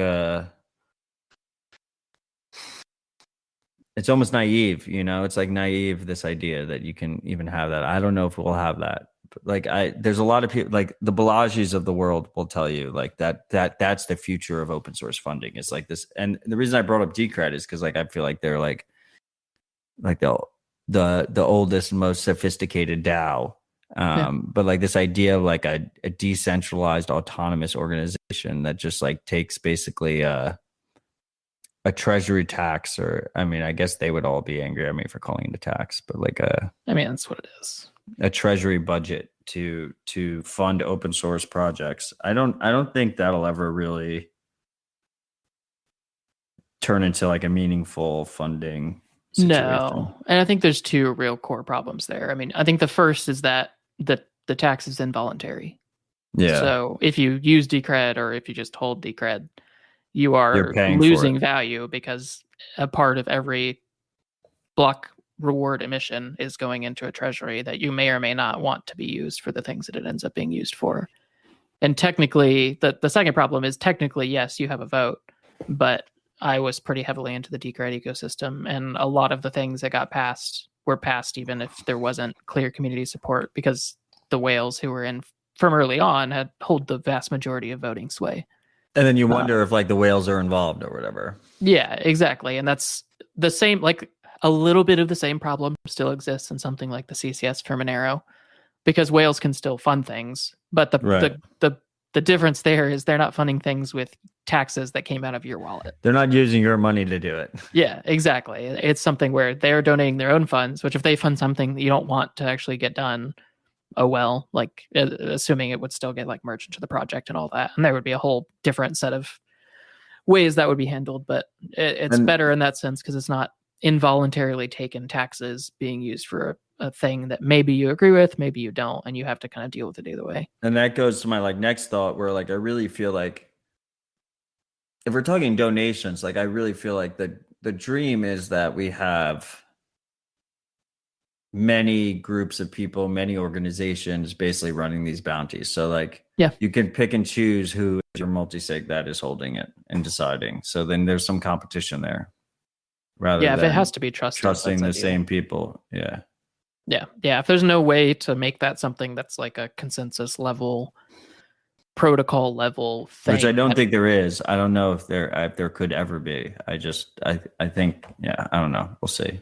Yeah. I'm not sure on the technical details of how that would be possible. I think maybe there would be a way where you could build a transaction so that only if it reaches a certain amount, it would actually go through. But that's definitely something that I'm not super well versed in. But I think while we're in this phase, at least, of having to trust someone, it is really beneficial if more and more different groups pop up to do these kinds of things, or different people pop Agreed. up, or different communities pop up and do funding in their own way. And also just that they try different things. Like there may be a funding method that no one's ever thought of that you can kick off, and it could be super successful. That's basically what my strategy has been. I've just been trying to throw a million different things at the wall in terms of trying to fund open source projects. So hopefully I'll learn something from it. I love that. It'll be effective.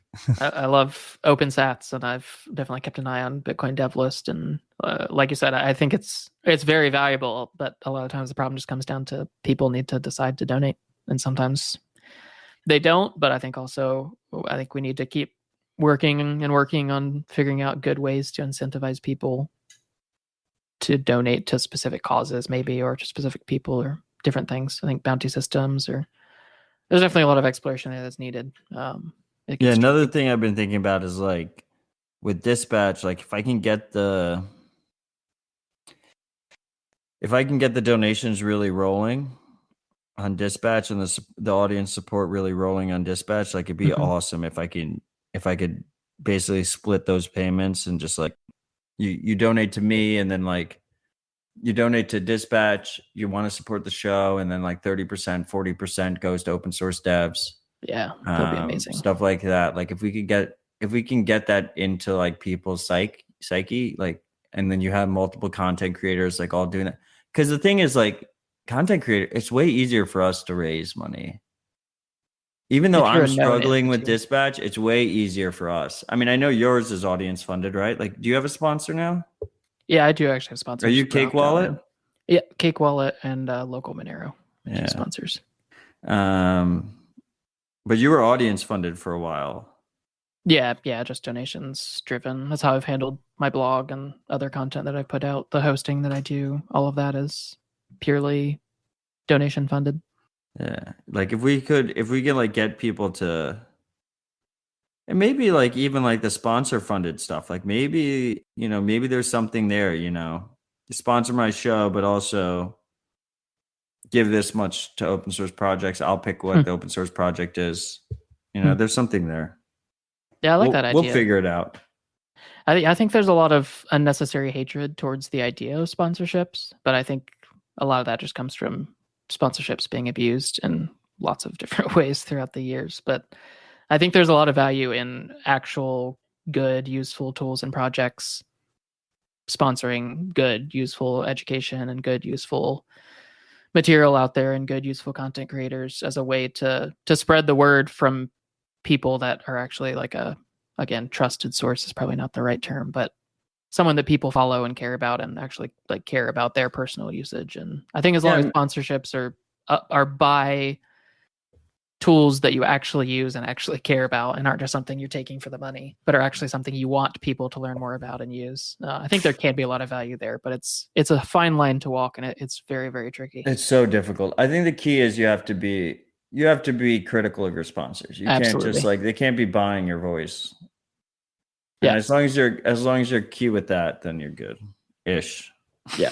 If anyone is unwilling to stand up to their sponsors, or is not talking to their sponsor, you're a slave. You're like bought and paid for. Yeah, exactly.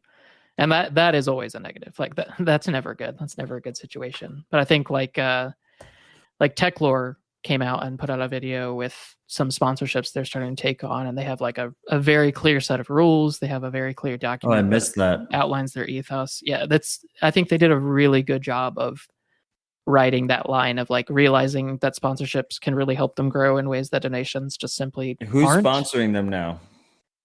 I don't think they said, or I just totally forgot. Okay. I think it was basically saying they've been exploring it and like talking to their community about it for a while. Got it. And I think this was their just kind of initial hey, we're going to be taking on sponsors. But I love these Techlore. are all Techlore's the great. things. You know, Yeah, Techlore is their new PeerTube host is Bitcoin TV. Yeah, I saw that. I was glad that they all got connected that way. It was a great fit. 100%. Good dude. Awesome. Well, I'm trying to think through anything else major that I wanted to run through. There's a couple of kind of the normal questions I want to get to before we close out, but was there anything else you wanted to cover or chat about? I'm good on time. Whatever you want to talk about. Okay. Yeah, let's dive into a couple more listener questions. These ones are a little bit more Bitcoin centric, which I think would be good for people to hear your response. Go as in depth as you want. But the first one was, both these from Twitter, of course. First one was, do you see Bitcoin's lack of fungibility as a potential growing problem in enabling free speech money globally as more users continue to enter the KYC system and governments tighten regulations? And why or why not? Yeah, I mean, obviously I do. I mean, that's why I like focus the majority of my time on that shit. I think that question was from Don't Trace Me, bro. Yeah. I like that, dude. Yeah, I mean, it's obviously a fucking issue. The overwhelming majority of people are coming in through KYC AML, which is, I assume most of your audience knows what that is, but it's this idea that you're just giving all your personal information to these regulated companies. They're storing it.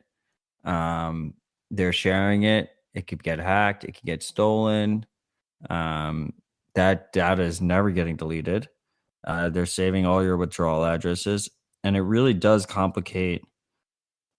It adds an additional complication to the already inherent Bitcoin protocol risk because Bitcoin's a transparent ledger. Mm-hmm. Literally, like, I mean, if you were going to say the number, like, it has to be 99% of newcomers that are coming in that way. At least, I would think. And the overwhelming majority are probably even keeping it in custodial exchanges as well. So they're not even withdrawing it. Yeah, it's a major issue.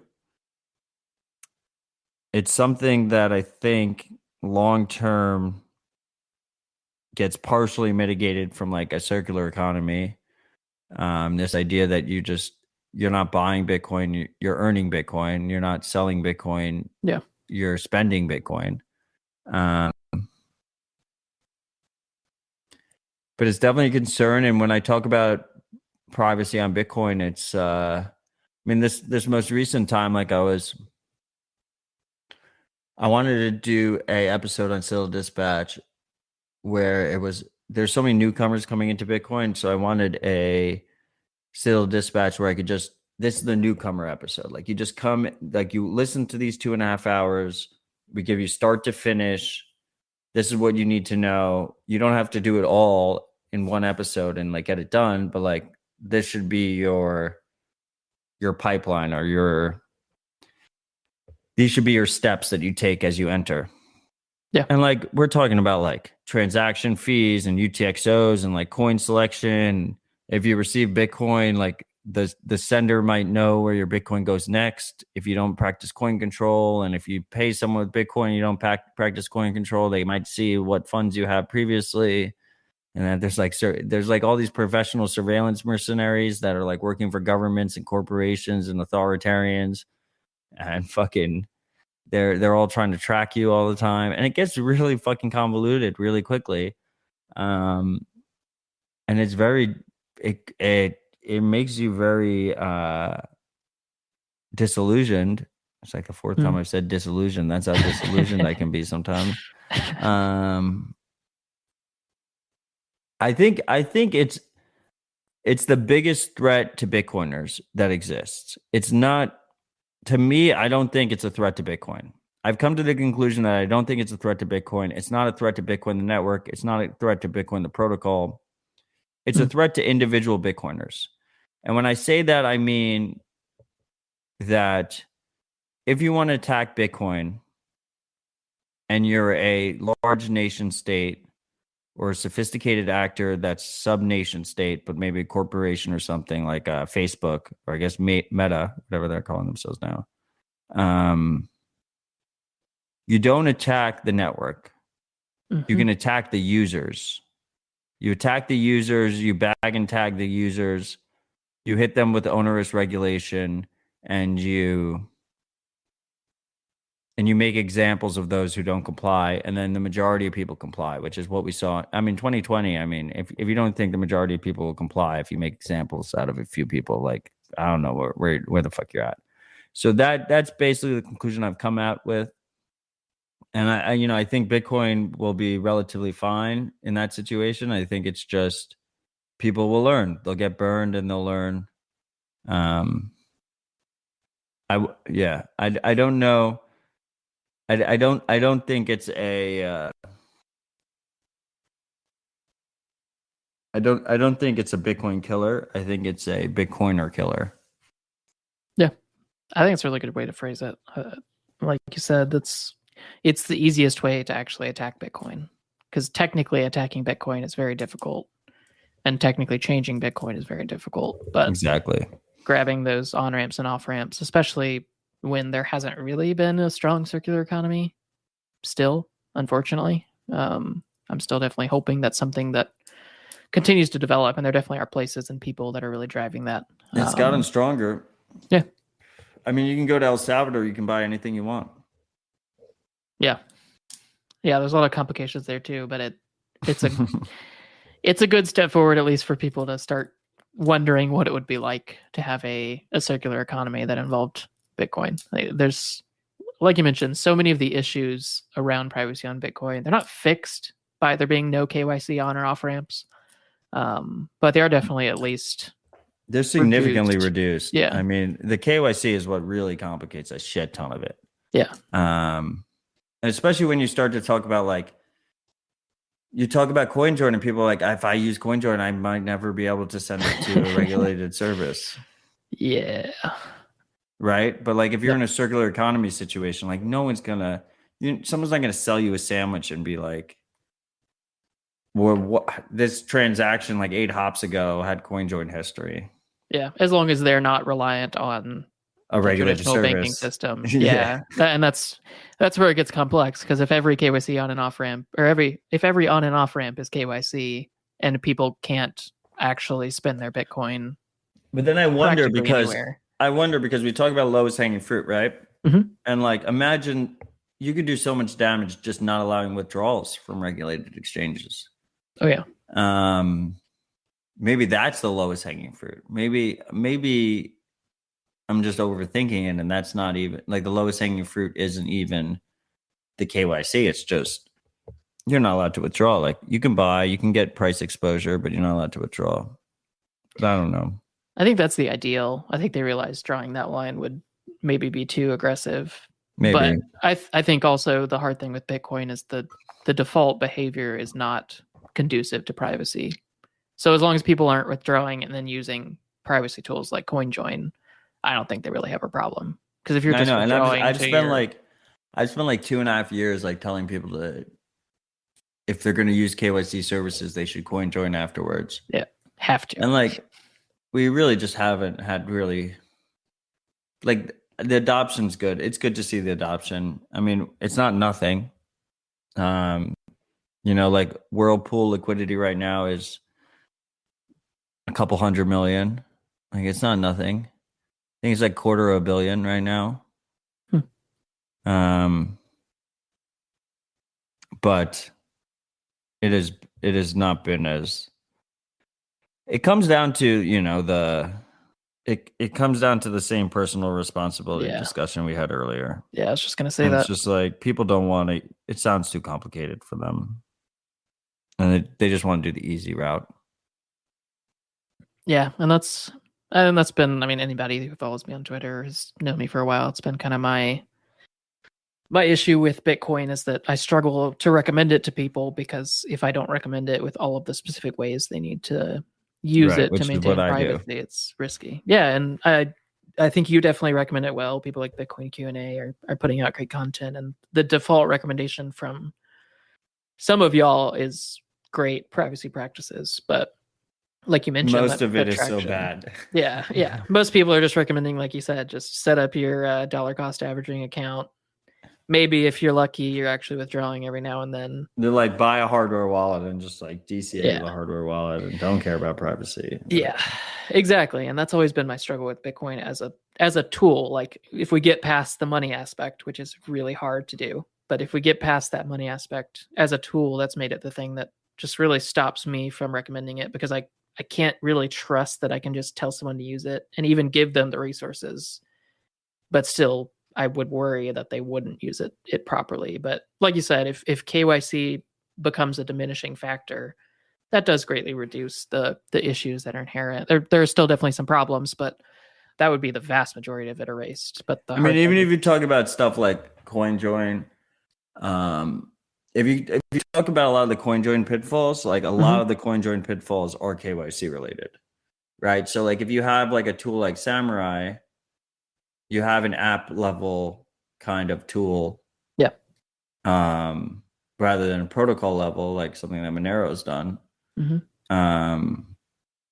The mistakes are usually KYC related mistakes. It's like once you mix KYC in there, it becomes that much more dangerous. But if you received, like if you accidentally fuck up your toxic change or something, but like you received that because you sold someone a sandwich, like it's just not as bad as if it's a Coinbase UTXO. So yeah, that's definitely true. Like there still can be issues with people who aren't KYCing but get wrecked because the person who sent them funds is KYCing. Yeah, which happens all the time to me. Stuff. Yeah. I'm sure that you have to deal with a ton of that whenever you're. Would you know my Bitcoin poker story? I do not know that. No. So I was like hosting a Bitcoin poker room, and I was historically playing in this room. And then one day they were like, Matt, you're the bank today. I was like, I don't want to be the bank. They're like, you're the bank today. I was like, okay, fine. I was like, so everyone's got to pay through Lightning because I don't want your fucking UTXOs. So like, I'll pay me through Lightning. I'm using my own node, I'm like doing it the sovereign way. But to keep track, like I'm putting invoices together with memos. And I put one guy's NIM, poker.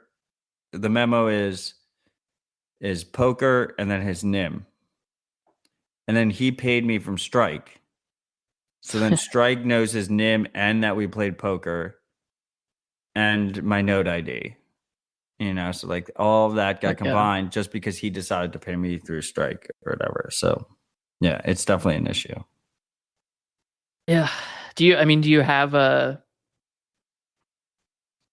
realistic way that changes, or do you think at some point the way that you recommend tools may change, or is it just something that you think is a moot point and you hope that people wake up and do the right things? In a lot of ways, like if the regulations get worse, it's actually better for us.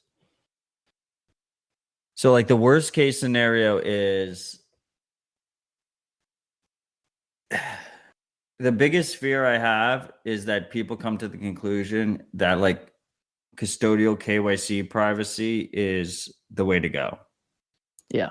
So my explanation of that is like, so I had another guy who I won a bet from, right? And he paid me on chain. And I'm the fucking crazy person that like I always chain analysis anyone who pays me. So he paid me on chain and I checked the payment and I looked at it and it was like a batch payment with like 100 other payments. And I like messaged him. I was like, you paid me from Cash App. And he's like, yeah, I paid you from Cash App. Like, I didn't want you to know how much Bitcoin I have. So he like made the calculation in his head that he basically gets bank level privacy, right? Yeah.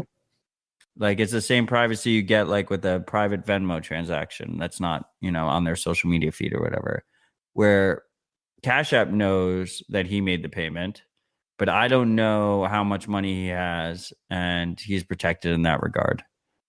So to me, that's the biggest fear. To me, the biggest fear is that the next step here is that the most private way that you can make a Bitcoin payment like the narrative being the most private way you can make a Bitcoin payment is if you use a Strike or a Cash App or something, because they'll protect your privacy, and then you're just trusting them. Yeah, we're just back where we started with big tech, with PayPal, with Venmo, and right. So in a lot of ways, like if they ban withdrawals, like that would actually not be the worst thing in the world. The worst thing would be if they allow withdrawals, and then that becomes the main payment method.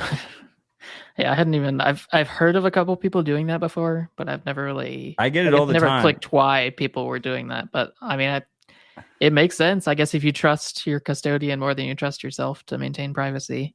Yeah, everyone knows I'm gonna chain fucking analysis them, so they fucking pay me with KYC sats. They're all worried.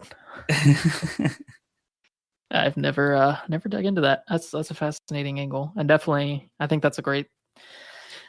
I mean, not a great fear, but a great worst case scenario for people to be cognizant of and consider when they're figuring out how they want to use Bitcoin or approach Bitcoin. But this is like a perfect example that I just feel like most of the people that I have like conversations with, like just don't fucking use. They don't use the tools. They don't actually fucking use it. You know, like it's immediately apparent to me. Like I'm not a fucking expert. Like I'm not doing anything very scientific. Like it's apparent. It's very obvious. Yeah. And I mean, yeah, I don't know how much you want to delve into this, but that's why I love Monero and recommend it, because I don't have to worry about people shooting themselves in the foot nearly as much, because it's something that anybody can use any wallet with and gain pretty strong privacy guarantees. And I know there's a lot of back and forth about the kind of the monetary aspects of Monero versus Bitcoin, but that's why I love it as just a tool for privacy and a tool for spending money privately. So since we last spoke, you started running Monero swaps with Bitcoin. Yep. Yeah. Are you still doing that? No. I was for a good bit, mostly just to kind of get things started and try to be one of the people driving adoption. Right. So I did it for a little while. It was a bit terrifying because I don't normally work with Bitcoin. So I had to remember all of the different aspects of Bitcoin privacy and circle back to kind of a couple years ago when I was more heavily into Bitcoin. But I was doing that for a while. I think it's a incredibly powerful tool, and it's probably my best hope for Bitcoin that atomic swaps take off, and there's enough liquidity there that anyone can swap into Monero whenever they want without a bunch of fees or arbitrage or having to worry about liquidity problems. But I was doing it for a little bit and have tried to continue to help out with just suggestions and guides and that kind of thing throughout. Yeah. So, I mean, like, look, my theory is that Bitcoin is just so strong from a monetary policy perspective and just a network effect perspective that this thing is going to dominate the world. Like we're going to live in a Bitcoin world. And that's why my focus has always been on Bitcoin. I think it'll be the strongest asset in terms of, and like I just rolled my eyes a little bit. I think it's going to be the strongest asset in terms of purchasing power increases. Like it's going to hold my value. The thing is, it's like it's kind of a damned if you do, damned if you don't for chains that focus on privacy. And right now, the only chain that really focuses on privacy is Monero. Yeah. I think everything else is basically garbage. But like with Monero, like Monero needs Bitcoin Monero swaps because you don't have the on-ramps. You don't have the liquidity. Like that's the liquidity. Like, I mean, you see it firsthand with the whole BISC fiasco with Haven or Haveno. The majority of BISC volume is Monero to Bitcoin and Bitcoin to Monero. So Monero needs it, but at the same time, the fact that it exists means that if you really need privacy, if you're in a life or death situation, you can convert your spending cash over to Monero very easily, and you can spend and receive Monero and then come back and hold your savings in Bitcoin. So it doesn't, in terms of the battle between whether or not Monero or Bitcoin becomes the reserve currency of the world, it doesn't help Monero in any way. No. So it remains an option, and you get all the benefits of Monero without actually really holding Monero long term or any substantial amount of Monero long term. So that's kind of how I look at it. I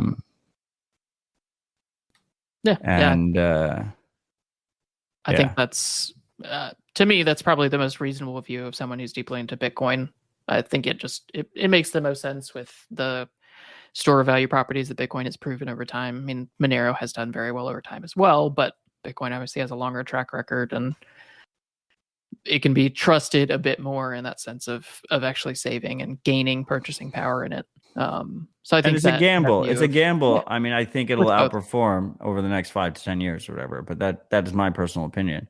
I will say that the transactional privacy guarantees of Monero are absolutely fucking fire. So nice. And like, if you talk about like the conversation I had with Bitcoin Q&A on Citadel Dispatch on Tuesday, it would make that conversation significantly easier. Much shorter episode. If it was right, exactly. It would be a much shorter episode if Bitcoin had the same transactional privacy guarantees. But at the end of the day, everything has trade-offs. And I'm grateful that Monero exists, and I'm grateful that Bitcoiners can easily access Monero if they need it, and vice versa. So yeah, that's why I do love atomic swaps, and I'm hopeful that's something that continues to take off and really gain adoption, because it enables people to use the tools that they want to use, and to use Monero for what it is incredibly effective at, which is transactional privacy, and for people to keep holding most of their savings in Bitcoin if they choose to do that as well, and then be able to swap it back and forth without having to go through KYC and all that mess. It's a very powerful thing. So as someone who's... It's almost like everyone was obsessed with like the silver and gold, Litecoin and Bitcoin analogy, but really the analogy was cash and gold. Yeah, I think that's a much more apt one. I think that's how a lot of people view Bitcoin and Monero's. Monero's for spending, Bitcoin's for saving. Yeah. Awesome. Well, thanks for diving into that more. I know that's can be a touchy topic with people in the Bitcoin space and others, but I think it's at this point I'm just ready to be canceled, so it's fine. I don't think you said anything too bad. I think they'll let you. I guess we'll find out longer. Yeah. Awesome. Well, just a couple of the kind of normal questions we walk through here. I wanted to get your take on some of the tools that you use regularly to opt out that you'd recommend others to take a look at, and then why those tools. Well, I fucking love Calyx. I mean, we had a whole conversation. We went for like 2.5 hours on Calyx on the Dispatch. It's a long one. I think people should really care about their phones. I mean, I think people shouldn't care about, like, people shouldn't use their phones as much as they use them. I think Calyx is dope. You need mobile phones. You want the mobile phones to be as secure as possible, as private as possible. So you should use something like Calyx. You should use something like Graphene. I think Calyx or Graphene. Graphene's probably a better privacy security trade-off. But Calyx is more usable, so that's what I use. You can actually use it with real apps and make the trade-off balance that works for you. So I really like Calyx. I love Signal. I think it's just very user-friendly and easily accessible. Yeah.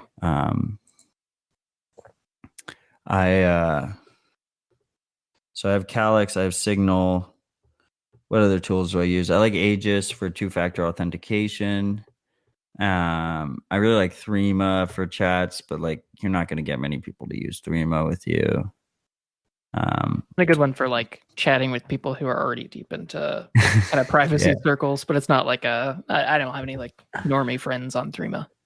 Yeah, I would add Matrix to that same sphere. Matrix is dope as fuck.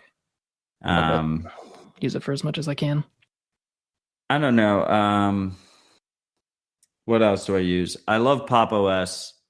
I like fucking red pilled like the majority of Bitcoin Twitter privacy circles on Pop OS, and I will take credit for that. I was there before Seth was there. To your audience, You were. A lot of the reason I got into it was because you red pilled all the Bitcoiners on it. Jeremy was following me before you had him on the podcast. You got Nice. me on a coup on that one. I love that every FOSS project always has to go through drama. By the way, I know that Jeremy just had some. Yeah, I love systems. I love System 76, but they're not a FOSS project. I mean, I guess they make hardware. Still a tool. That's good. Yeah, System 76 is good. Tor is okay. We just rely on it. What else do I use? I think Samurai's dope. I fucking love Samurai. I love Sparrow Wallet for Bitcoin. Sparrow Wallet is fucking fire. The recent work has been really cool to follow along with. I've never actually used Sparrow, but it's been great. It's so good, dude. Really start caring about privacy. I think it's the best Bitcoin wallet available, unless you need mobile. And then you should use Samurai. I don't know what Moon's license is, but I love Moon Wallet on mobile. I guess I should know that. I think they're open source. That's 2 U's. Yeah, Moon. I was going to say that's MUUN. I don't know. My whole world is open source. I try and only use open source projects. F-Droid is a great replacement app store where you can get open source tools from F-Droid. Yeah, if an app I want to use or a project I want to use is on mobile but not in F-Droid, it gives me pause. It's almost becoming a like must-have for me. It's true. F-Droid's like a little bit of a bitch to work with, though. I've heard it's absolutely awful, actually. On the project side. So, like, don't dismiss a project if they're not an F-Droid. If they just provide you, like, a straight APK, don't be like, they're dead to me. It's a good point. I haven't gone through the process of setting up an F-Droid repo or anything, but I have heard that it's very difficult to set up and maintain. There's not good documentation. So there is definitely a big... they're like little bits. They're a little bit of dicks about that. I don't know like what they're doing over there. I really like Tutanota for email. Tutanota is, their app is open source, but they're like a hosted email, encrypted email. Yeah. But their open source Android app is fucking fire. Does not rely on any kind of Google services. I have a full set of tools that I recommend at citadeldispatch.com/help. Nice. So just go check that out. Yeah. Awesome. Well, that is a great list. You covered kind of all the main bases there. But the big thing is the phone, man. The phone is like everyone's just walking around with the surveillance thing in their pocket. Like, just think about it. Don't wear the Apple Watch, guys. Like, you wearing the Apple Watch. I was having like a conversation at like 3 a.m. with a bunch of like hardcore Bitcoiners that care about privacy, and I will not dox them. And 2 of them had Apple Watches on, and I realized like 25 minutes in, and I was like, you're just like sitting here with your hands on the table, just like holding the wiretap up to my mouth. Yeah, I think the mobile side is definitely one of the most important, if not the most important. But the tricky part is it's the hardest hit to convenience, I think, out of many of the tools. Yeah, because it's the most important part. Yeah, it's definitely true. That's why it's the hurdle, but there's so much value there if you can. The hurdle is always the convenient part. Like Google accounts in general, like Google Calendar, super sticky. Yep. That's horrible. They know everything you're doing if you're using Google Calendar. Yep, everything you're doing, who you're talking to, what files are coming out of those conversations and talks, and it's a nightmare, which hopefully more people will wake up to, but it is definitely worth diving into. And that Citadel Dispatch, I think it was CD34, was I think a really good walkthrough of really from top to bottom mobile OS privacy. So I hope more people will go and jump over and check out Citadel Dispatch and check out that episode in particular if they want to start. Yeah, that was a good taking one. It seriously. You knew it was good because a bunch of drama resulted from it. That's how I gauge how effective my education is being. The more upset people get whenever I release something, the more I know it's ruffling feathers and doing some good. Well, the last question I had for you, Matt, was just what advice would you give to someone who's just starting to realize the need for personal privacy? Simple improvements work. Unplug your Alexa, unplug your fucking Google Home, take off your Apple Watch, go buy a nice Casio. That's what I'm wearing. Like you can have a good watch without it being connected to your phone. Stop using social media as much. I know I sound like a fucking hypocrite, but all I use is Twitter. It can be a useful platform, but it can be useful, but life. like you shouldn't be scrolling Instagram. You don't need Snapchat. You don't need LinkedIn. Well, maybe you need LinkedIn because you have a fiat job still, but like try and not need it. Get rid of it. Fucking, they're all surveillance platforms. You don't need Facebook. If you haven't looked at your Facebook in 45 days, just delete the fucking thing. Like you're not looking at it, just get rid of it. Tell them to delete all your data. They will not delete all your data, but tell them to. Like at least do that step. Try and reduce Google Maps usage. I'm telling you, go buy a Garmin GPS for your car. They don't connect to the internet. They're like $300. They work really well.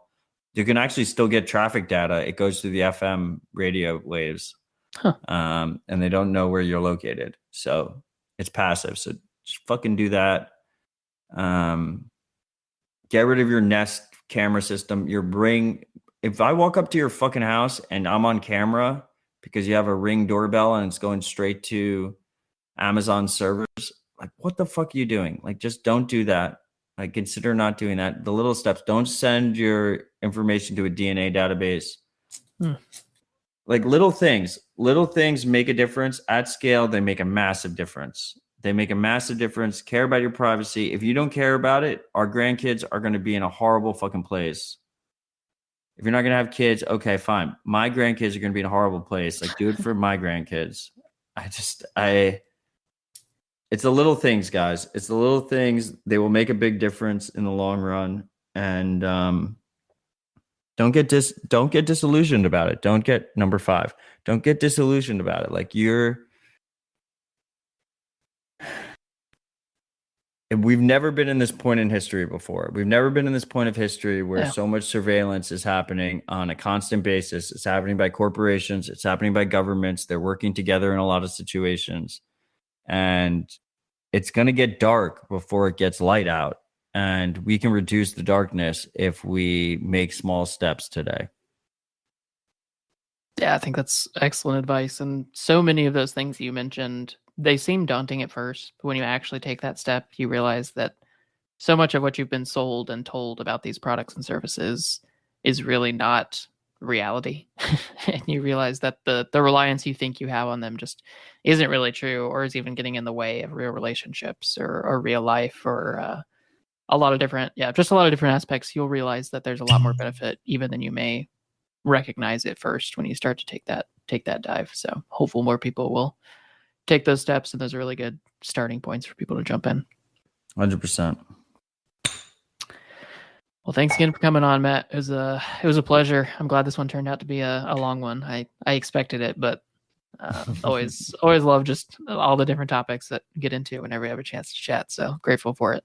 The pleasure was all mine. Thank you for having me, Seth. I look forward to having a conversation with you again soon. And hopefully I'll meet you in person for the first or second time.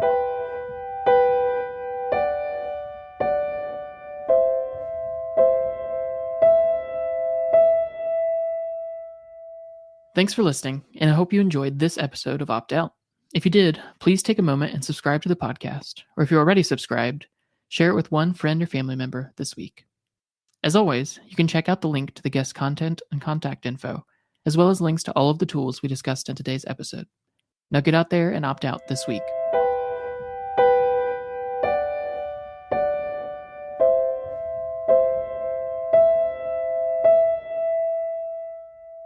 This week's project to help you opt out is Cryptpad, a FOSS encrypted by default storage and collaborative document editor. It's easy to spin up via Docker, among many other methods, and provides a great alternative to Google Docs that's privacy preserving for all users.